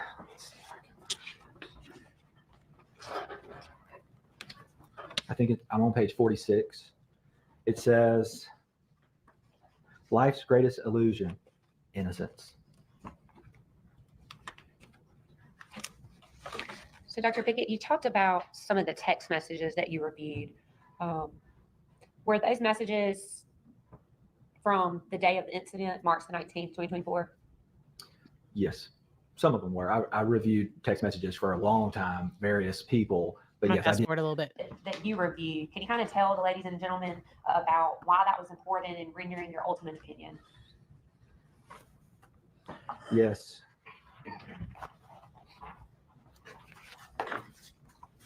So the text messages at the time of the offense Those are important. are a window into her mind at that time. And having her words that close to the time of the offense is a pretty good window into her mind and what she was thinking and how she was doing at that time, in my opinion. And I asked Dr. Giuliano, I believe you're present in the courtroom, it's not very common that we actually have like medical records from a defendant the day before they commit a violent crime, is it? In experience, I'll have medical records related to somebody who's had a crime, but having somebody exam the day before is pretty unusual, rare, not the typical norm. If I have that, I'm very thankful for it. I want to talk, when we get to your what you relied upon on the day of the incident, I want to talk a little bit more about the text messages and things too. I want to call your attention to something in your report where you talked about that Carly's responses seemed almost textbook perfect. Tell us what you know about that. Well, when I would ask her to tell me about some of her reported dissociative spells, she would give me the cliche answer of, well, I just felt like I was outside my body, like I was right here. She kind of did that hand motion like that and said, it's like a dream, like I was just watching myself. And that was another example was when we were talking about racing thoughts. I asked her can you elaborate on that? Tell me more about your racing thoughts. I think she said it's like the ocean. And sometimes from experience. Yeah, I've never heard somebody describe racing thoughts as an ocean. I have heard people describe feeling outside of themselves the way that was described, but the ocean part that was different. People who may not actually have a diagnosis will have trouble going beyond the simple textbook cliche answers. Whereas when I see people who legitimately suffer from schizophrenia, bipolar disorder, or even I've seen a few rare that actually had a dissociative disorder. It is rare. They usually can vividly describe these things to me. And oftentimes I see them objectively. They can't hide it. Sometimes they don't even have insight into it. And when somebody comes to me to the state hospital, I mean, it's hard to give an impression of racing thoughts, but these patients, they go from 0 to 100 in their thoughts, one after another, boom, boom, boom, boom, boom. And they may or may not connect, and their pressured speech, it's hard to get them to stop. It's very obvious when they're to that degree. If they're psychotic, it's even more obvious. In my opinion, you don't have to be a psychiatrist to recognize some of these things. Their cousin or their mother or their brother will say, Johnny's not doing good, doc, and they'll drop him off in the ER or they'll drop him off at the state hospital. Well, they'll get committed and come to the state hospital, but it'll be very obvious.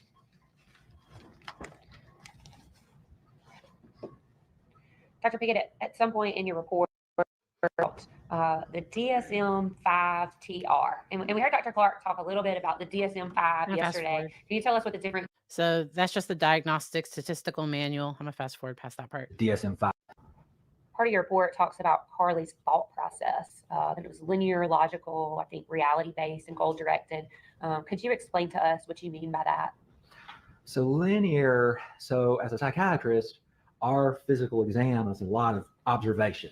Kind of start at the head, eye contact, their blink rate, are they slow? Their speech rate, their speech content. We get into their thought content, their thought process. Is it linear, A, B, C, D?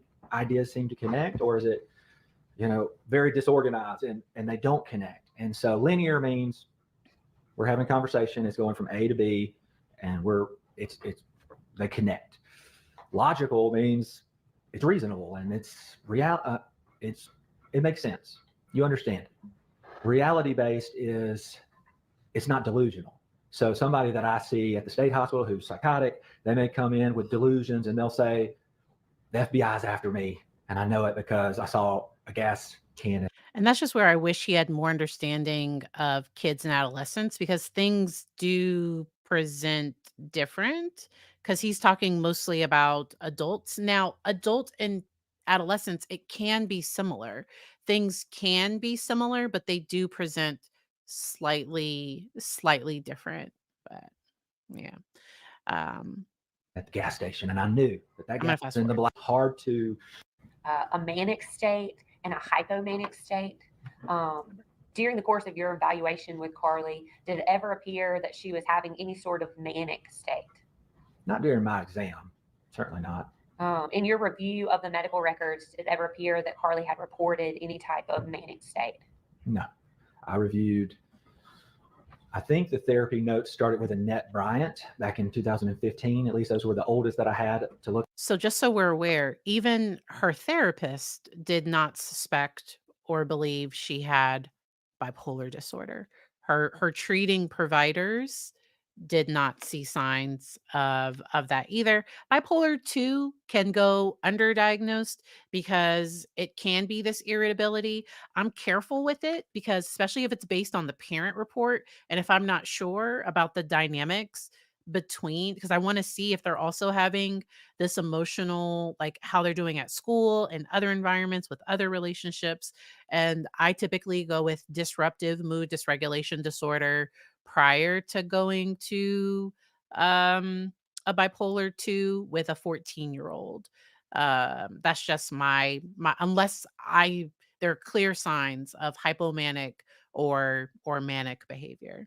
I looked through those, did not see any mention of dissociation, no mention of auditory hallucinations, no mention of mania or hypomania. So that was from 2015 to 2019. Then I reviewed the LPC Kirk. All right. So, depression in children and teens is more likely to present as anger and aggression. Anxiety can present as an irritability as well.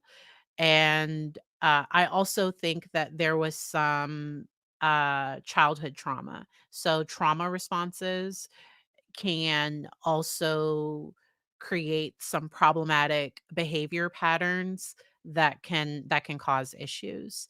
Uh, I've seen clients with complex trauma do well on medications like Abilify, and um, last doctor seemed to think 10 milligrams of Abilify was a lot. He seemed to think it wasn't. I'm not a medical doctor. I can't give an opinion one way or the other on that one. Um, uh, yes. Okay. So that's just one general explanation of how uh, it can present different. Also, I have had kids say they were hearing voices, and then as we talked about it, it was their own internal voice. So if somebody tells me they're hearing voices, I don't take that at face value. We talk about it a little bit more. I get more details. We do a little bit more testing, and um and so with anxiety and trauma, there can be anxiety based sensory perceptions where I felt like I heard my name. I felt like I heard something. Like there can be these anxiety based perception versus a true psychosis. And it just takes like a full psych eval for us to narrow down which way or the other. All right. Yes, yes, yes. All right. Let's keep going. The counselor, her charts from January of 2024 through March of 2024, the day before the event, there was no mention of auditory hallucinations, dissociative spells, hypomania or mania, or disorganized thoughts, or anything consistent with psychosis. And then I reviewed the mental health nurse practitioner Lieber. I read all of her notes, January, February, March, and none of those mentioned it either. I also found some medical records from UMMC. I think she would have been about 11 years old. There's a Dr. Vaughn and another doctor. Those were well child visits, but a lot of times, commonly, if a general practitioner recognizes that somebody has bipolar or schizophrenia or whatever, they'll put it in there. And I didn't see anything in those either. The GP might look for signs of like mood dysregulation, depression, anxiety.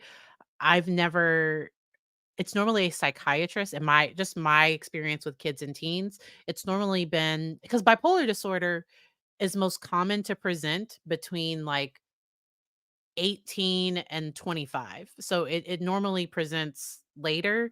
Individuals normally have their first manic episode, but like around 20 or something. Like that's what's average, but there can be people that experience it younger. It can definitely happen younger. And so, all right, let's keep it going. I want to come back to the talk about disassociation, but I want to talk a little bit about Dr. Clark said that Mr. Gregg, Harley's dad, had been diagnosed with bipolar. Did you see medical records that had him listed as a diagnosis of bipolar? I saw very sparse records that listed him as bipolar.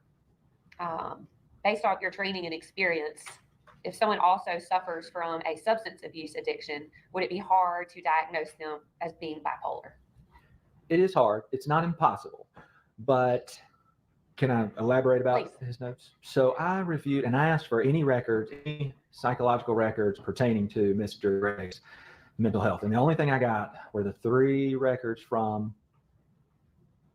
Dr. Hardy.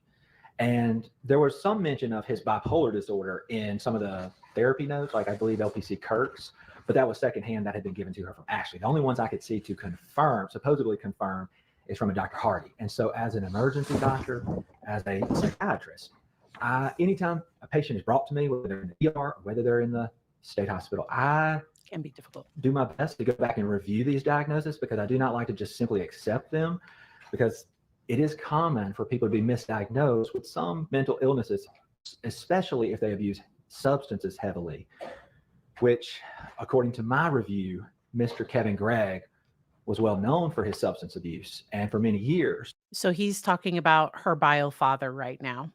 And I talk about that in my report. Okay, so now he's going to question the father's diagnoses, and I'll let it play. If you want me to go into that. Sure. So let's see if I can. So the defense expert was a forensic psychiatrist. So he was a MD. So the defense, Sleepy Valor, he was a forensic psychiatrist. All right. He was a medical doctor. All right. So he's just questioning because they're saying Carly has bipolar disorder because her dad had it. And so he's questioning that initial diagnoses based on review of the records. Let's get past that.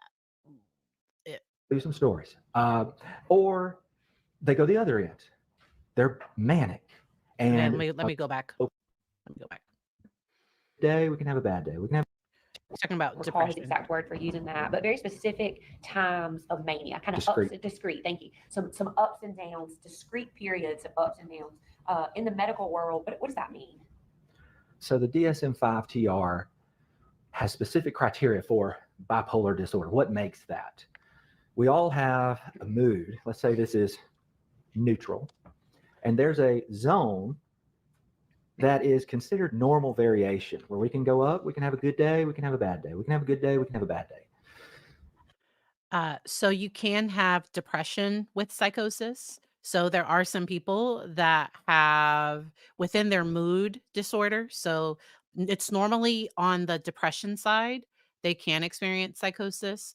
The mania side. So for bipolar 1, for the manic state, the person can feel like they can do anything on top of the world, very all over the place, no longer need any sleep. And it's often difficult to treat medically because sometimes the person, when they're manic, they don't feel like they need help. They don't feel like they need medication. Everybody around them can see, like, oh my gosh, like what's going on. But sometimes, and this is a general statement, this does not apply to everyone. But sometimes compliance with medication, because sometimes feeling neutral, the mood stabilizers can sometimes make somebody feel uh, blunted or like their emotions are dull, and they can feel in the middle, and that doesn't feel good either, and so that's where sometimes there can be issues. But there can also be schizoaffective disorder, where even outside of mood, the person is psychotic and they meet criteria for schizophrenia and also and also bipolar disorder. So there's a schizoaffective disorder, bipolar type. There's also a depressive type, but yeah, that's a whole thing. People with depression, unipolar, that's one pole. Bipolar means there's two poles, they're opposite ends. Unipolar depression, they have the downs, and it goes below that normal area, way down here, where they start to have depressed mood, loss of interest. We call it anhedonia. They don't enjoy the things they used to enjoy. Maybe feelings of guilt, hopelessness, worthlessness, concentration difficulties, appetite issues, psychomotor slowing, which is like a sloth. Like they don't want to get out of bed. They don't go shower. They don't bathe. They don't brush their teeth. They're so depressed. They don't cut their toenails. I could tell you some stories. Or they go the other end. They're manic and they have too much energy. They are restless. They have pressured thoughts. Their thoughts are racing. They may start one task, but they can't finish it. They may be very easily distractible. Little noises, some things will distract them. They may have a grandiose view of themselves. They may have flight of ideas, so their ideas are bouncing all around. Individuals with bipolar disorder can have an increased risk for substance abuse, because sometimes individuals in that manic state, they might use a substance to bring them down. And then when they're in that depressed state, they might try to use a substance to bring them up. And that's just something that I've seen in practice. It's really hard for them to go A, B, C, D, E. There can be activity increase where they don't want to sit still. They're restless. They're moving around. There can be sleep disturbances, and there can be very talkative, pressured speech. And so those are the differences. You have the unipolar depression, you're down here, or in bipolar, you not only have the depressive periods, but you have the manic periods. In bipolar 1, you have mania. It's really So the difference between ADHD and bipolar disorder is the brain region that is involved. And bipolar disorder is a childhood disorder. The signs and symptoms start in childhood. Some people get late diagnosed. So I am a late undiagnosed ADHD person, but I've had the signs and symptoms since childhood. You can go back and look at school records. Excellent to have in class, just really talkative. You know, struggles to turn in things on time, like there are things.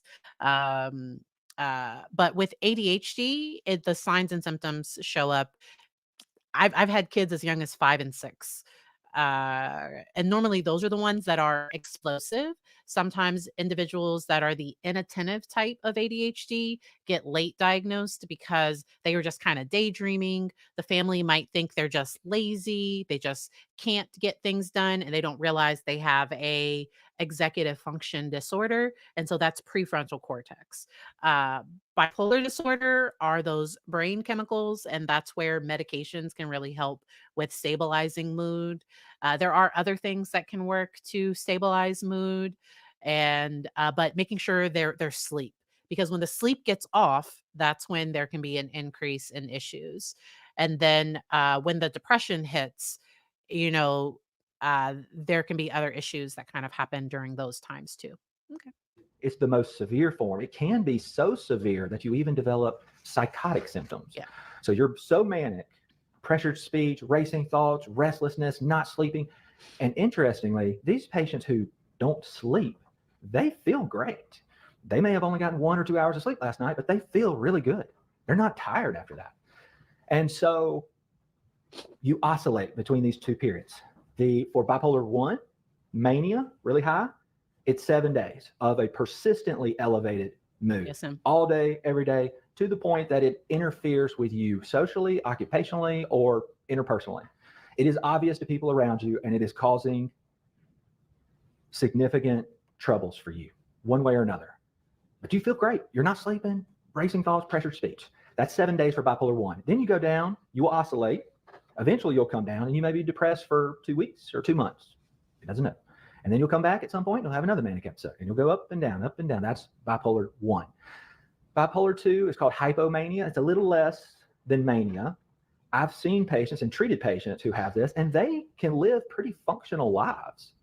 I can remember specific patients that they had more energy, a little bit more talkative than usual, wasn't sleeping as much. They'd had periods of depression, and they qualify for bipolar 2. And the thing about mania and hypomania is it's not triggered by an event. Typically, like those moods are fluctuating based on brain chemicals, not based on like my mom finding my vapes. Like that, it wouldn't be triggered. A manic episode wouldn't be triggered by something like that. It's just not now with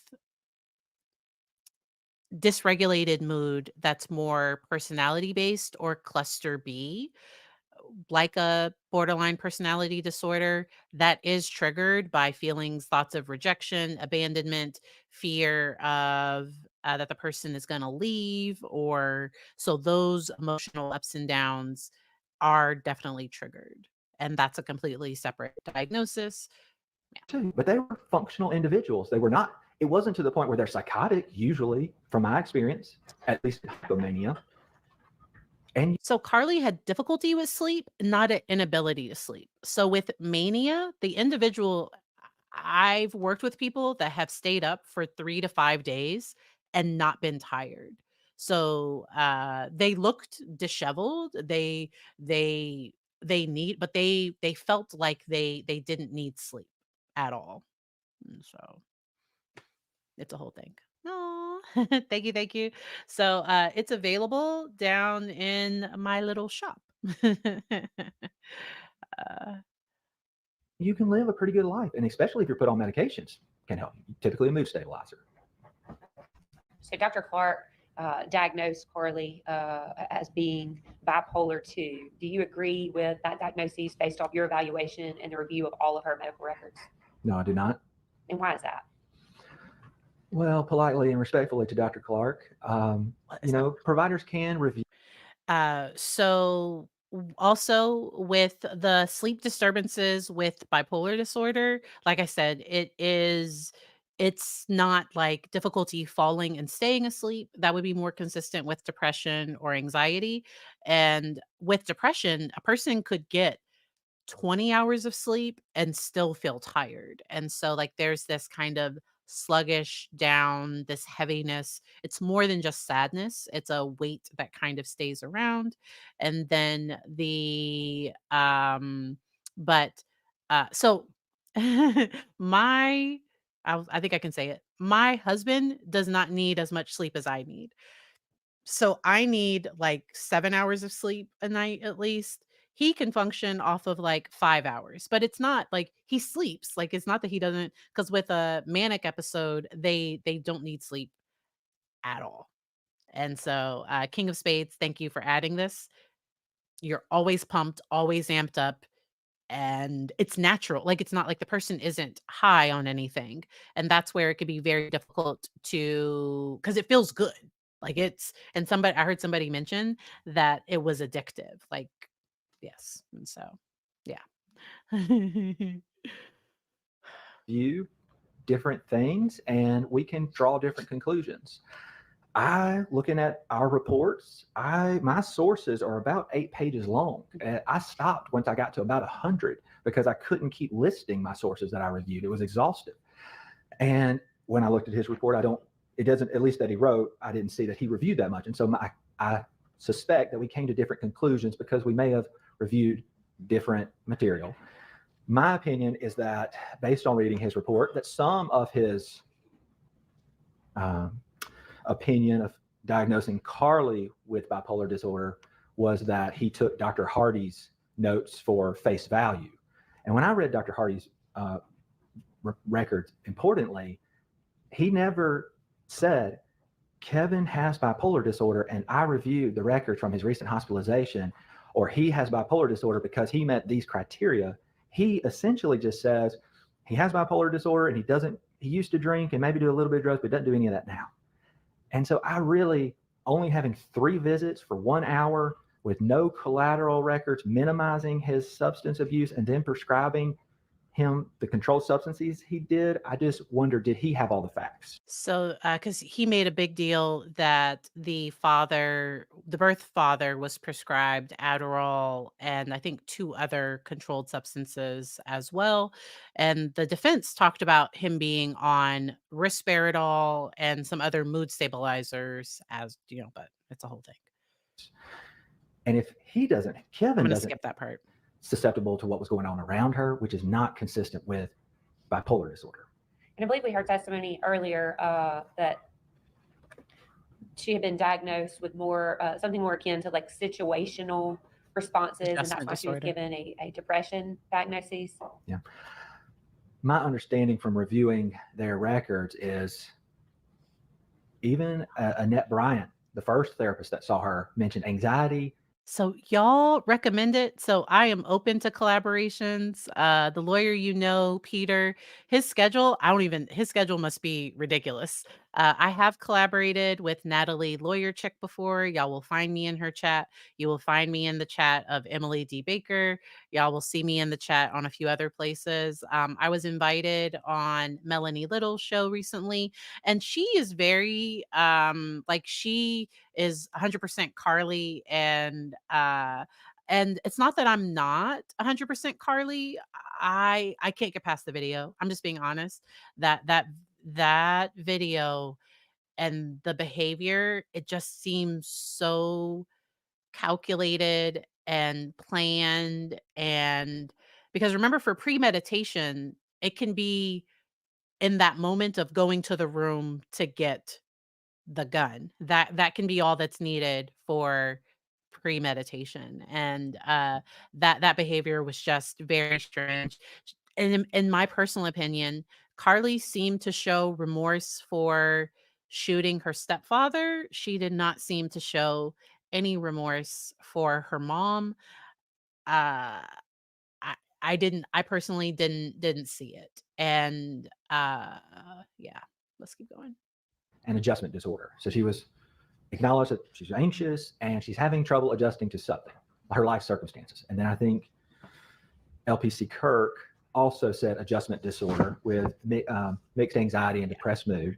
And then I think nurse practitioner Lieber said adjustment disorder, and she said single episode of a major depressive episode. Indicating that this was not a manic or hypermanic situation. No, if anything, it would have been the opposite. She would have been depressed and down on that spectrum, not up. Dr. Clark also diagnosed Carly with a other specified feeding or eating disorder. I don't know that would have much relevance in insanity, but have you ever seen where an eating disorder calls someone to commit murder? No, I've not. And without diving into it too far, I mean, there were notes in the records where Carly had either binged or restricted her eating at some point. Yeah. I think even we talked about, I believe, that I know Ashley, certainly, Carly told me that Ashley had issues with food and would purge. I believe that I've. So that's where I talk about enmeshment. Carly seems to know a lot about her mom's problems, but in a way so that, ooh, y'all asked me about parentification earlier.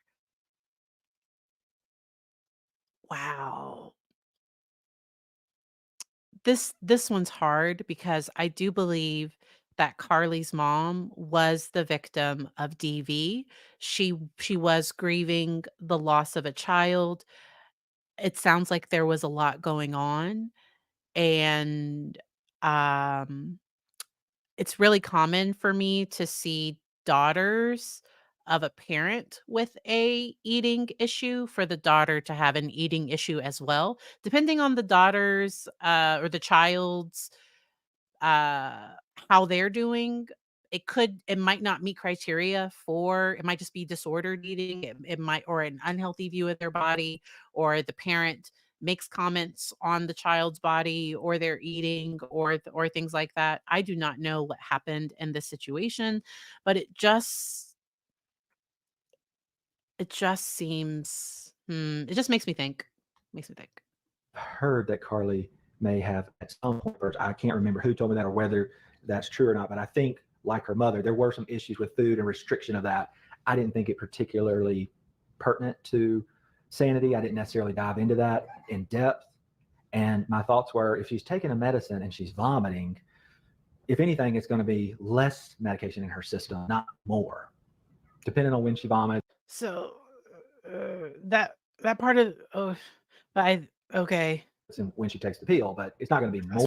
Carly was back in January put on 25 milligrams of Zoloft, and that she didn't feel like it was doing anything, and then was up to 50 milligrams of Zoloft. Is that what you found to be true in the medical records you reviewed? Yes.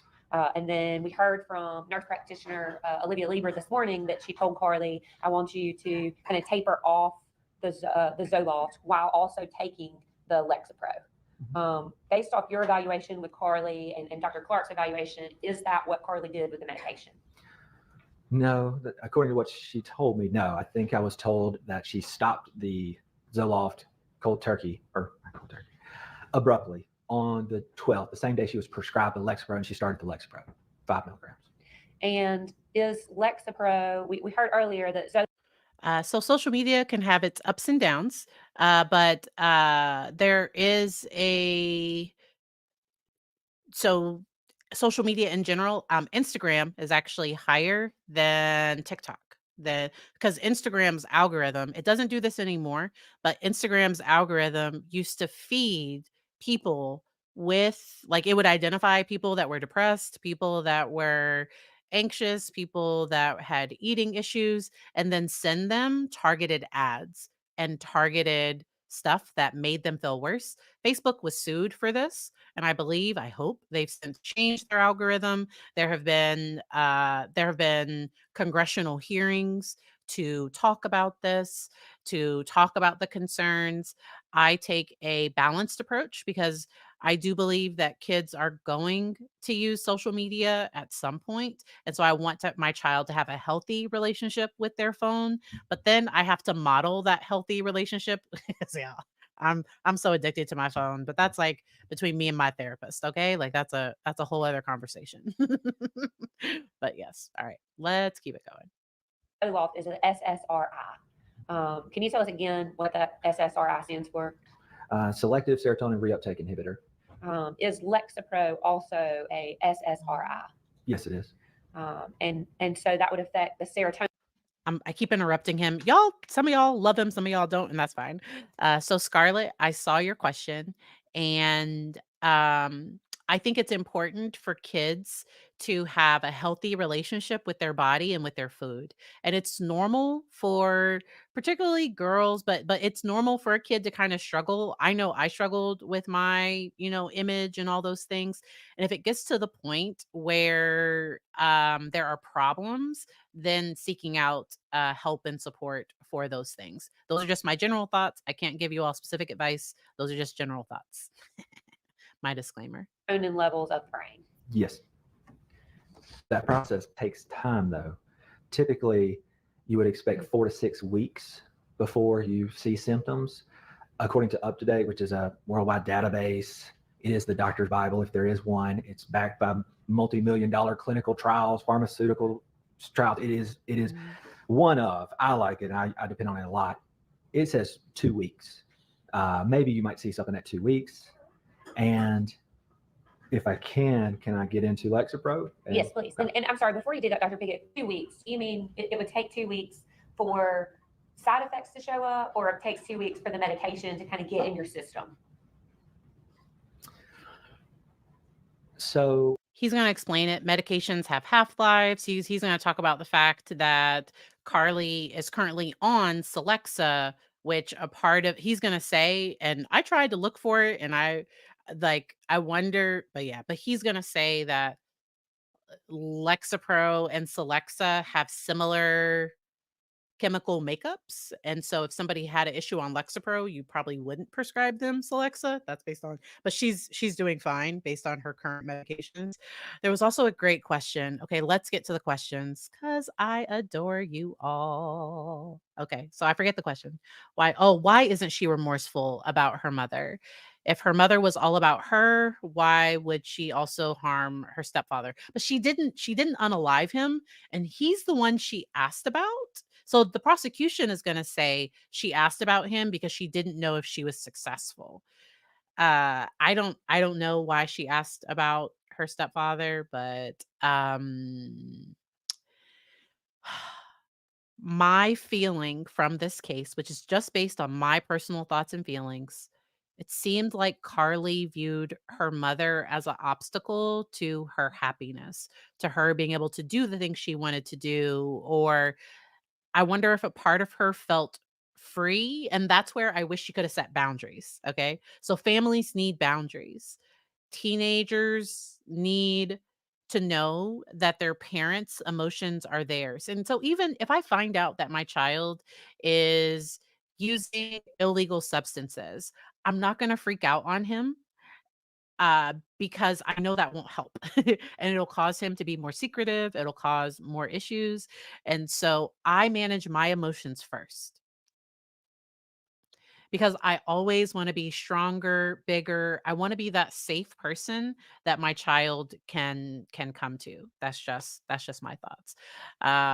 Do I think it's wise to call an expert that has very limited experience in adolescence? So I think the state they had a time frame to get all of this done without asking for a continuance or anything. And I think he was available. So everybody has to have their first case. So I give him some grace because I remember the first time I had to testify in court. I was lucky that I testified as a fact witness before testifying as an expert witness. So I knew what testifying in court was like. Uh, the treating professionals for Carly, they testified as fact witnesses. They testified to what happened in their sessions, to their thoughts, to their observations. They did not provide an opinion about whether or not she was insane at the time of trial or at the time of the incident. The forensic experts were the ones that were entered as expert witnesses to be able to give expert opinions.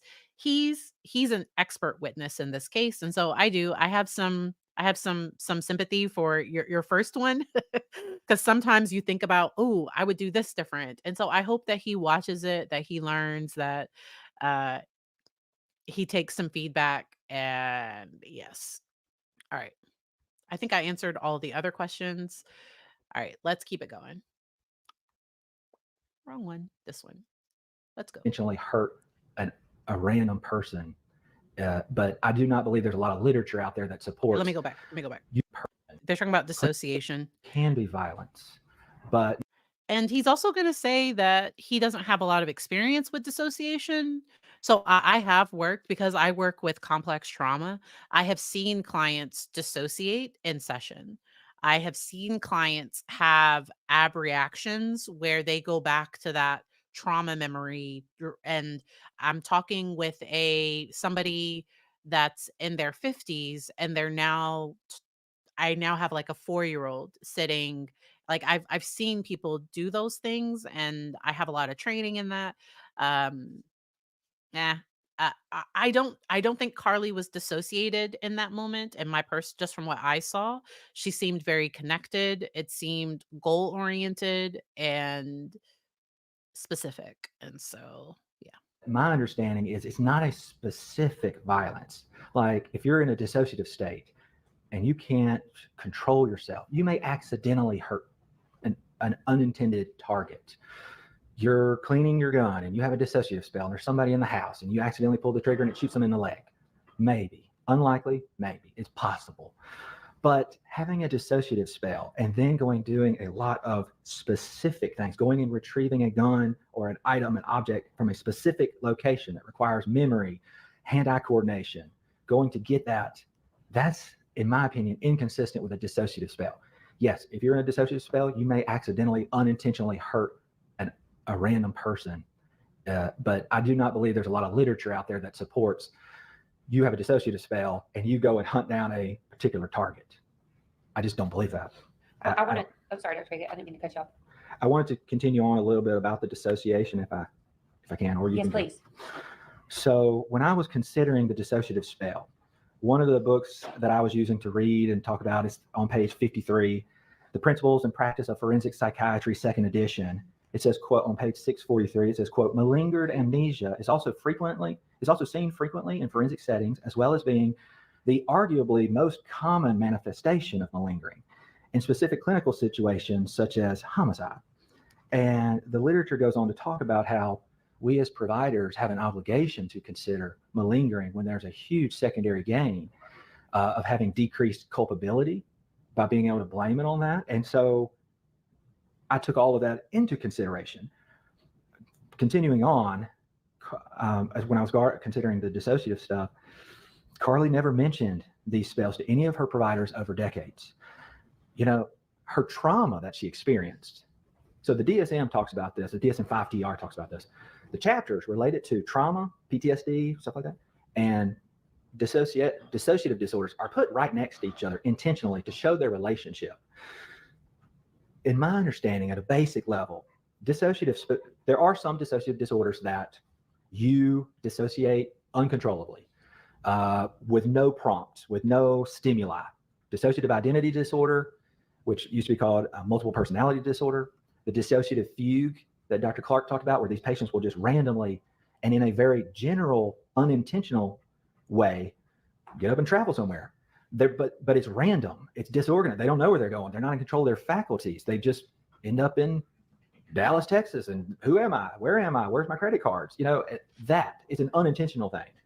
And so as I was looking through this, Carly never mentioned it to any of her previous providers. Ashley, who was very involved, never mentioned it. She did mention some zoning out, I believe, and Heath did call me, and we did not get out of this, but he did say she had some periods of kind of forgetting things, having to use a calendar to remember some things, which was unusual, what he said. Also, voluntary intoxication.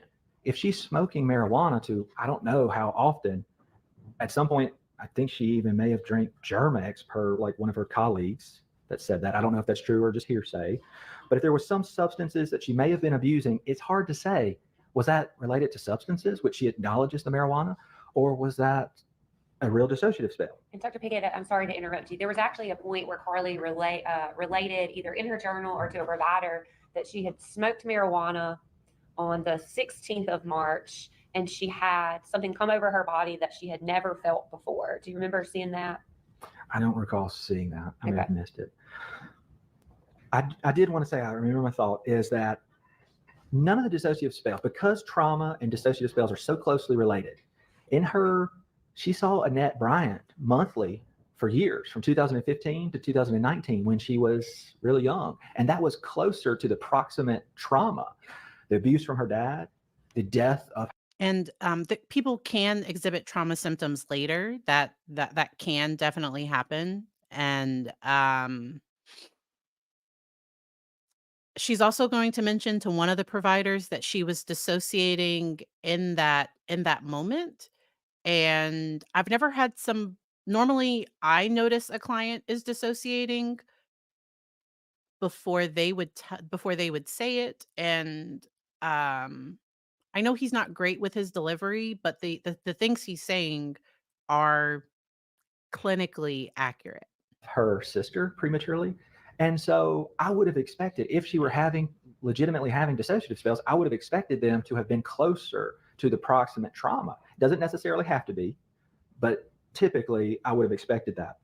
Also, dissociative spells are, I've never experienced one, but from the few people that I've talked to that say they have, they're not pleasant and they're So dissociation is on a spectrum, and he didn't say that. So dissociation can range from typical zoning out. So it hasn't happened today, but there have been times that I've been live, and for a minute it was like, "Oh crap, I'm still," like, I don't know. Normally not when I'm live, but I've had times when I'm driving that I might kind of check out for a second. So zoning out is at that mild end of the range. Dissociative identity disorder is at the extreme end. And with dissociative identity disorder, there is normally almost ritualistic like type cult like harm that happens very early on, often very, very, like, just normally very horrific harm that happens. Dissociation is a very primitive coping skill that sometimes our brain will just kind of let us take a break. So Carly never described the incident. What she says is she doesn't remember from letting the dogs back in until the moment until she was found in the sewer. So that's what Carly says. So Carly says that she has no memory of what happened during that time. And I agree with the individual that said it earlier that if I had done something, so, like, let's say, this did happen recently. I was driving my car and it was like, and my car starts beeping because I need to brake. I hadn't realized that the cars in front of me were braking. If I had had an accident in that moment, I would have been like, "Oh my gosh, I'm so sorry." Like, I would have had so much remorse. Like, I would have been like, "Oh, like, I wouldn't tell the police that I'd zoned out because that could be driving, and I don't know. I don't that could be a crime, but and so there is this range of dissociation, and there's a lot of things that fall in between. And her not remembering, in my opinion, seems, and somebody said it in the chat, it seems convenient, but that's from where I am. And we can disagree. So there will be some people that will forever say, like, they believe that she was legally insane and that, the jury got it wrong. There will be people that say that, and she's going to have appeals. And if a judge determines that her lawyers did something wrong, that like, if something happens, what I could see happening is possibly her sentence being appealed. I don't see the verdict being appealed. That's just my own personal thought. I personally don't see that. uh, and then also the state of Mississippi could change the law at some point to say that kids that or that people that committed a crime under the age of 18, that after so many years they have to be able to be offered parole. So laws can change that impact that as well. Um, Not a lawyer. Please ask the lawyers. I don't know. All right. And so, yeah, she seems so calm and collected, and it's concerning what she said to the friend, to know who to text. All of that does not sound like dissociation to me, and I have worked with severe dissociation. Now, if one day we find that there's an alter named, like, if at some point we find that there's something else, um it's hard. It's really hard. scary and you're not in control of your body. I just find it very hard to believe that an adolescent who was experiencing these, that was so close to her mother, who was very involved in her life, would not have mentioned it.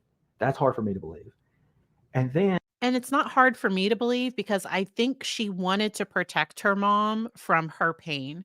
It didn't seem like she saw her mom as somebody that Carly did not think her mom could help or support Carly's emotional state. That if Carly was upset, I don't know who she went to for comfort. And that really saddens me because we all need that person. And Carly seemed to want to be the perfect child, and that's where it seems like things cracked and broke. That it was almost like she was tired of being everybody's sweet little girl, and I don't know that she thought that she would end up with, like, life in prison without the possibility of parole. I don't think she thought that. So, those are just my thoughts. My channel. And lastly, the malingering and the secondary gain, just the Yep. convenience of I don't remember And anything from when I symptoms. took the dogs out to when I woke up in the sewer. But in block is what it's called, in block dissociative spells, where it's a big finite period. It's rare. Those are rare. It's As rare. Dr. Clark said, the patchy dissociation is more common. And so to say that you don't remember anything from these periods, given all of this, is just really hard for me to believe. You were here yesterday when Dr. Clark testified, right? Yes, ma'am. And I think he talked about that that it's more common. And what's more common is that the person comes like that they have the weapon in their hand or like, but not like a 30-minute period of time. That's really rare. That it's patchy, and Ms. Todd kind of attempted to clear that up, and he was saying that that still wouldn't change, even if she remembered certain things, that wouldn't change his diagnosis. But Carly had reported to him in his evaluation that she was having, and I don't think flashbacks is the right word, but that she was hearing. And Truth Seeker, even with like that type of defense, she could still be found legally responsible for that part, potentially. I don't know. Because that's what Letitia Stout tried to claim, that it was Marie that did the crime. Like Letitia Stout tried that. And it's and the her expert wasn't even claiming a dissociative identity. He called it a dissociative fugue because she's only had it happen one time. This is the only time that this has ever happened. This is the only time that that part has shown up and been aggressive, because she had no history of any other aggression, none whatsoever. Gunshots in her dreams, that she was having. She told Dr. Giuliano that she was queasy thinking about the incident. Is that in line with somebody who does not remember an event happening? If she were having patchy amnesia, I could say maybe. But if you're reporting in block amnesia from a period, I would find it very hard to believe that you have those symptoms related to an incident that you don't remember. I want to ask this too. This may seem like a silly question. You've used the word malingering a couple times. For somebody that's not a psychiatrist or even in the medical field, is malingering just kind of faking? In very basic terms, they're similar. It's deceptive. It's lying for a secondary gain. You have a reason. Maybe you have a reason to lie, and you do, or you exaggerate your symptoms for a secondary gain. That's what malingering is. And in this case, you consider that Carly, now talking about these dissociative spells, is in fact her malingering because she has a secondary gain. In my opinion, that's a very high probability, yes. And Dr. Clark actually testified yesterday that there are times, quite frequently, that people that commit the crime of murder claim that they were in a disassociative state because they have huge secondary gains. Yeah. According to some of the literature I quoted, yes, that's very common. It's one of the most common. I want to talk a little bit more about this disassociation. We know from all the testimony of her providers and the medical records that there was no history of this noted in any of her records prior to March 19. Did Carly report to you that she had had any additional spells of disassociation after March 19th? Yes. While we were talking, I cited in my report the time. I asked her, I said, have any of these spells, and I'm paraphrasing, have any of these spells where you do not remember things, or dissociative spells, have any of those happened since the incident? And she said, yes, actually, I'm having one right now as we were doing the evaluation. And that was a 4.5-hour evaluation in which I did many tests that tested her intelligence and ability to complete tasks and recall and spatial awareness and language and all these things. And she said that she was having one then. And she also said, well, back Tuesday in court, I had one, and Attorney Todd agreed with her and said, yes, I can see it on your face. And so when I asked Carly about these spells, she said they happened every time her mother yelled at her. Yeah. But she did say that she seemed to remember those incidents, was my impression. And yet this one, she said she did not remember it. That's my understanding from talking with her. And so it was And that's where dissociation and disconnection, it can be on a scale. It can be on a range. very inconsistent. And there's one thing I do think is important. I think we need to distinguish between zoning out and inattention, which happens to all of us, and dissociative spells. As I was saying earlier, there's some disorders that you legitimately have where you don't have control over and you dissociate. And what you do during that period, we can talk about and discuss. But there's disorders that it happens sporadically, and then there's kind of peri-traumatic dissociative spells. And what Carly seemed to be describing to me were peri-traumatic dissociative spells. When her mother would yell at her, she would dissociate because that triggered her. That's a trauma in her eyes. The DSM-5 TR gives examples of a prisoner of war who's being tortured and their body cannot take it anymore. And so their brain essentially hits, for lack of a better word, the ejection button. And the brain says, I cannot take this anymore. I'm under so much stress. I'm out here. And it dissociates. Or another example that the DSM-5 TR gives is human sex trafficking. Somebody who's being repeatedly raped. Sorry about that. Yeah. So, essay. Sorry, I couldn't give that trigger warning. Does not do this half-heartedly. It leaves the body in a very vulnerable state, being dissociated. Yeah. You are. But what he's describing, because I have worked with people with severe levels of dissociation, and for some of them, they would be in a happy, pleasurable, like they would be in an enjoyable situation, like lunch with friends, and they would start to feel themselves getting disconnected. Grounding techniques are incredibly helpful for dissociation. I shared a link to a former video that I did on dissociative identity disorder. It was related to the Letitia Stout trial. And so I did one video just covering what is dissociation. And there are treatments that are helpful. Internal family systems is one of them, where we identify those parts. And that book that I mentioned earlier, No Bad Parts, is a great resource. Grounding techniques. So when clients start to dissociate in session, I will often call their name. If they're closing their eyes, I will often ask them to open their eyes and name, and we do the 5, 4, 3, 2, 1.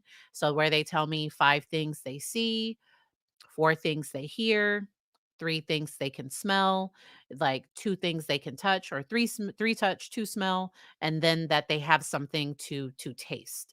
And sour and hot have been clinically proven to induce a parasympathetic response, because dissociation activates our autonomic or our automatic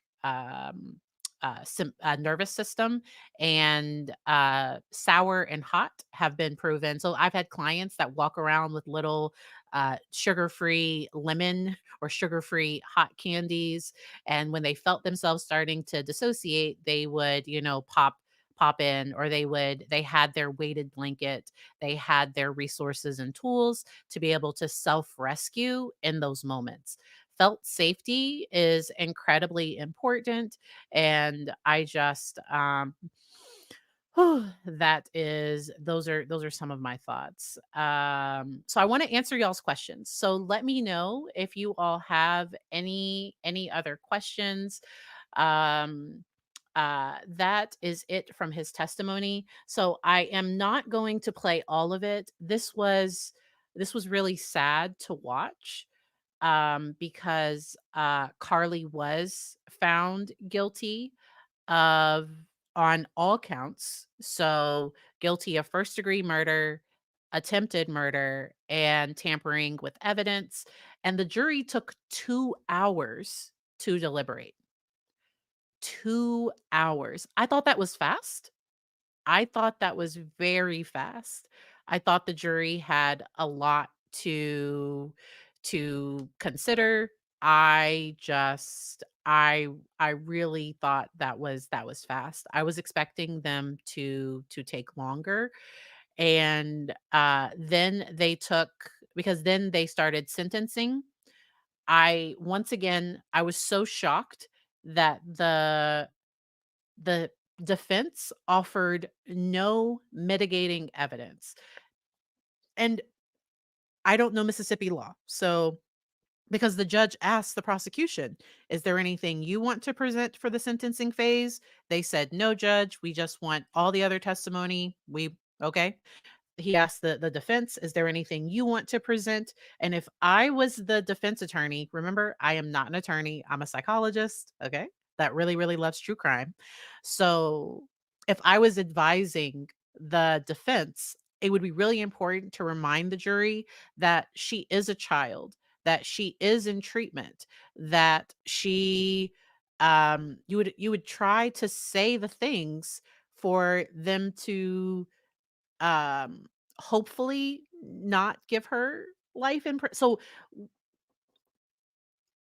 because the state, in my opinion, kind of tried to scare them. This is my opinion. The state was like, she could end up in a school, or she could end up in a grocery store. Like, she could only serve 1 year, or like the state tried to present it in one way, which is why I really do think that she might have a good chance of appealing the decision. There were other people that got life without the possibility of parole that I was like, yeah, yeah, that sounds about right.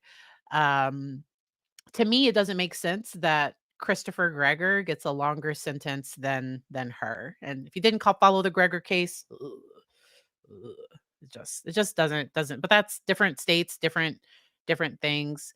Uh, I do not know the answer to this question. I could imagine that he stayed away from all of this. They made him sound really, really bad. So spicy hot, not temperature. So spicy hot. For some reason, those two things. Yes, yes, yes. So spicy hot. All right. When we talk about things that can activate that parasympathetic. All right.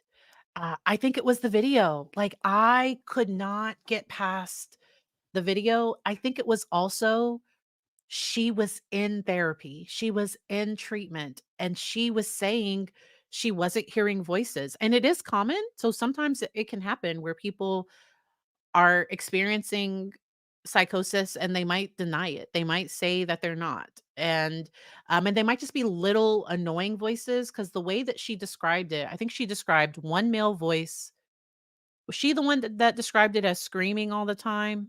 Y'all? And I think that was the other guy, because there's another NGRI case out in that was a grocery store. That was an adult. That was another case.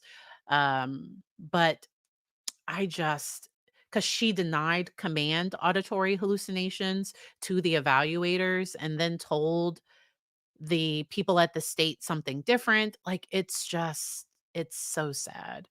How does dissociation affect memory versus behavior? And so, dissociation is a spectrum, remember? So there is mild, and then there is like, and then there's the extreme. So uh mild dissociation, people might not even notice, but with severe dissociation, it can impair functioning. And so, yeah. Ugh, Casey Anthony. Ugh, I'm sorry. I said that out loud, but those are my thoughts. Okay. The video. All right. So which comment from Jules? Which comment from Jules? I don't see the comment. I will make myself big. Thank you all so much for joining me. This is my first stream that's been over 1,000. So thank you all. If you are not a sub to my channel, consider, like, the algorithm will send you my information. I create mental health educational videos based on legal topics and based on entertainment. So sometimes I need a break from the legal and I just want to talk about sister wives. And people were mad because I forgot to mention that Mary had the catfish thing, and people get mad in the chat, and it's like, dude, I My bad. I forgot to mention that in this video. I talked about it in other videos, but it's fine. So thank you all so much for being here, and I hope you all enjoy the rest of your day. Bye.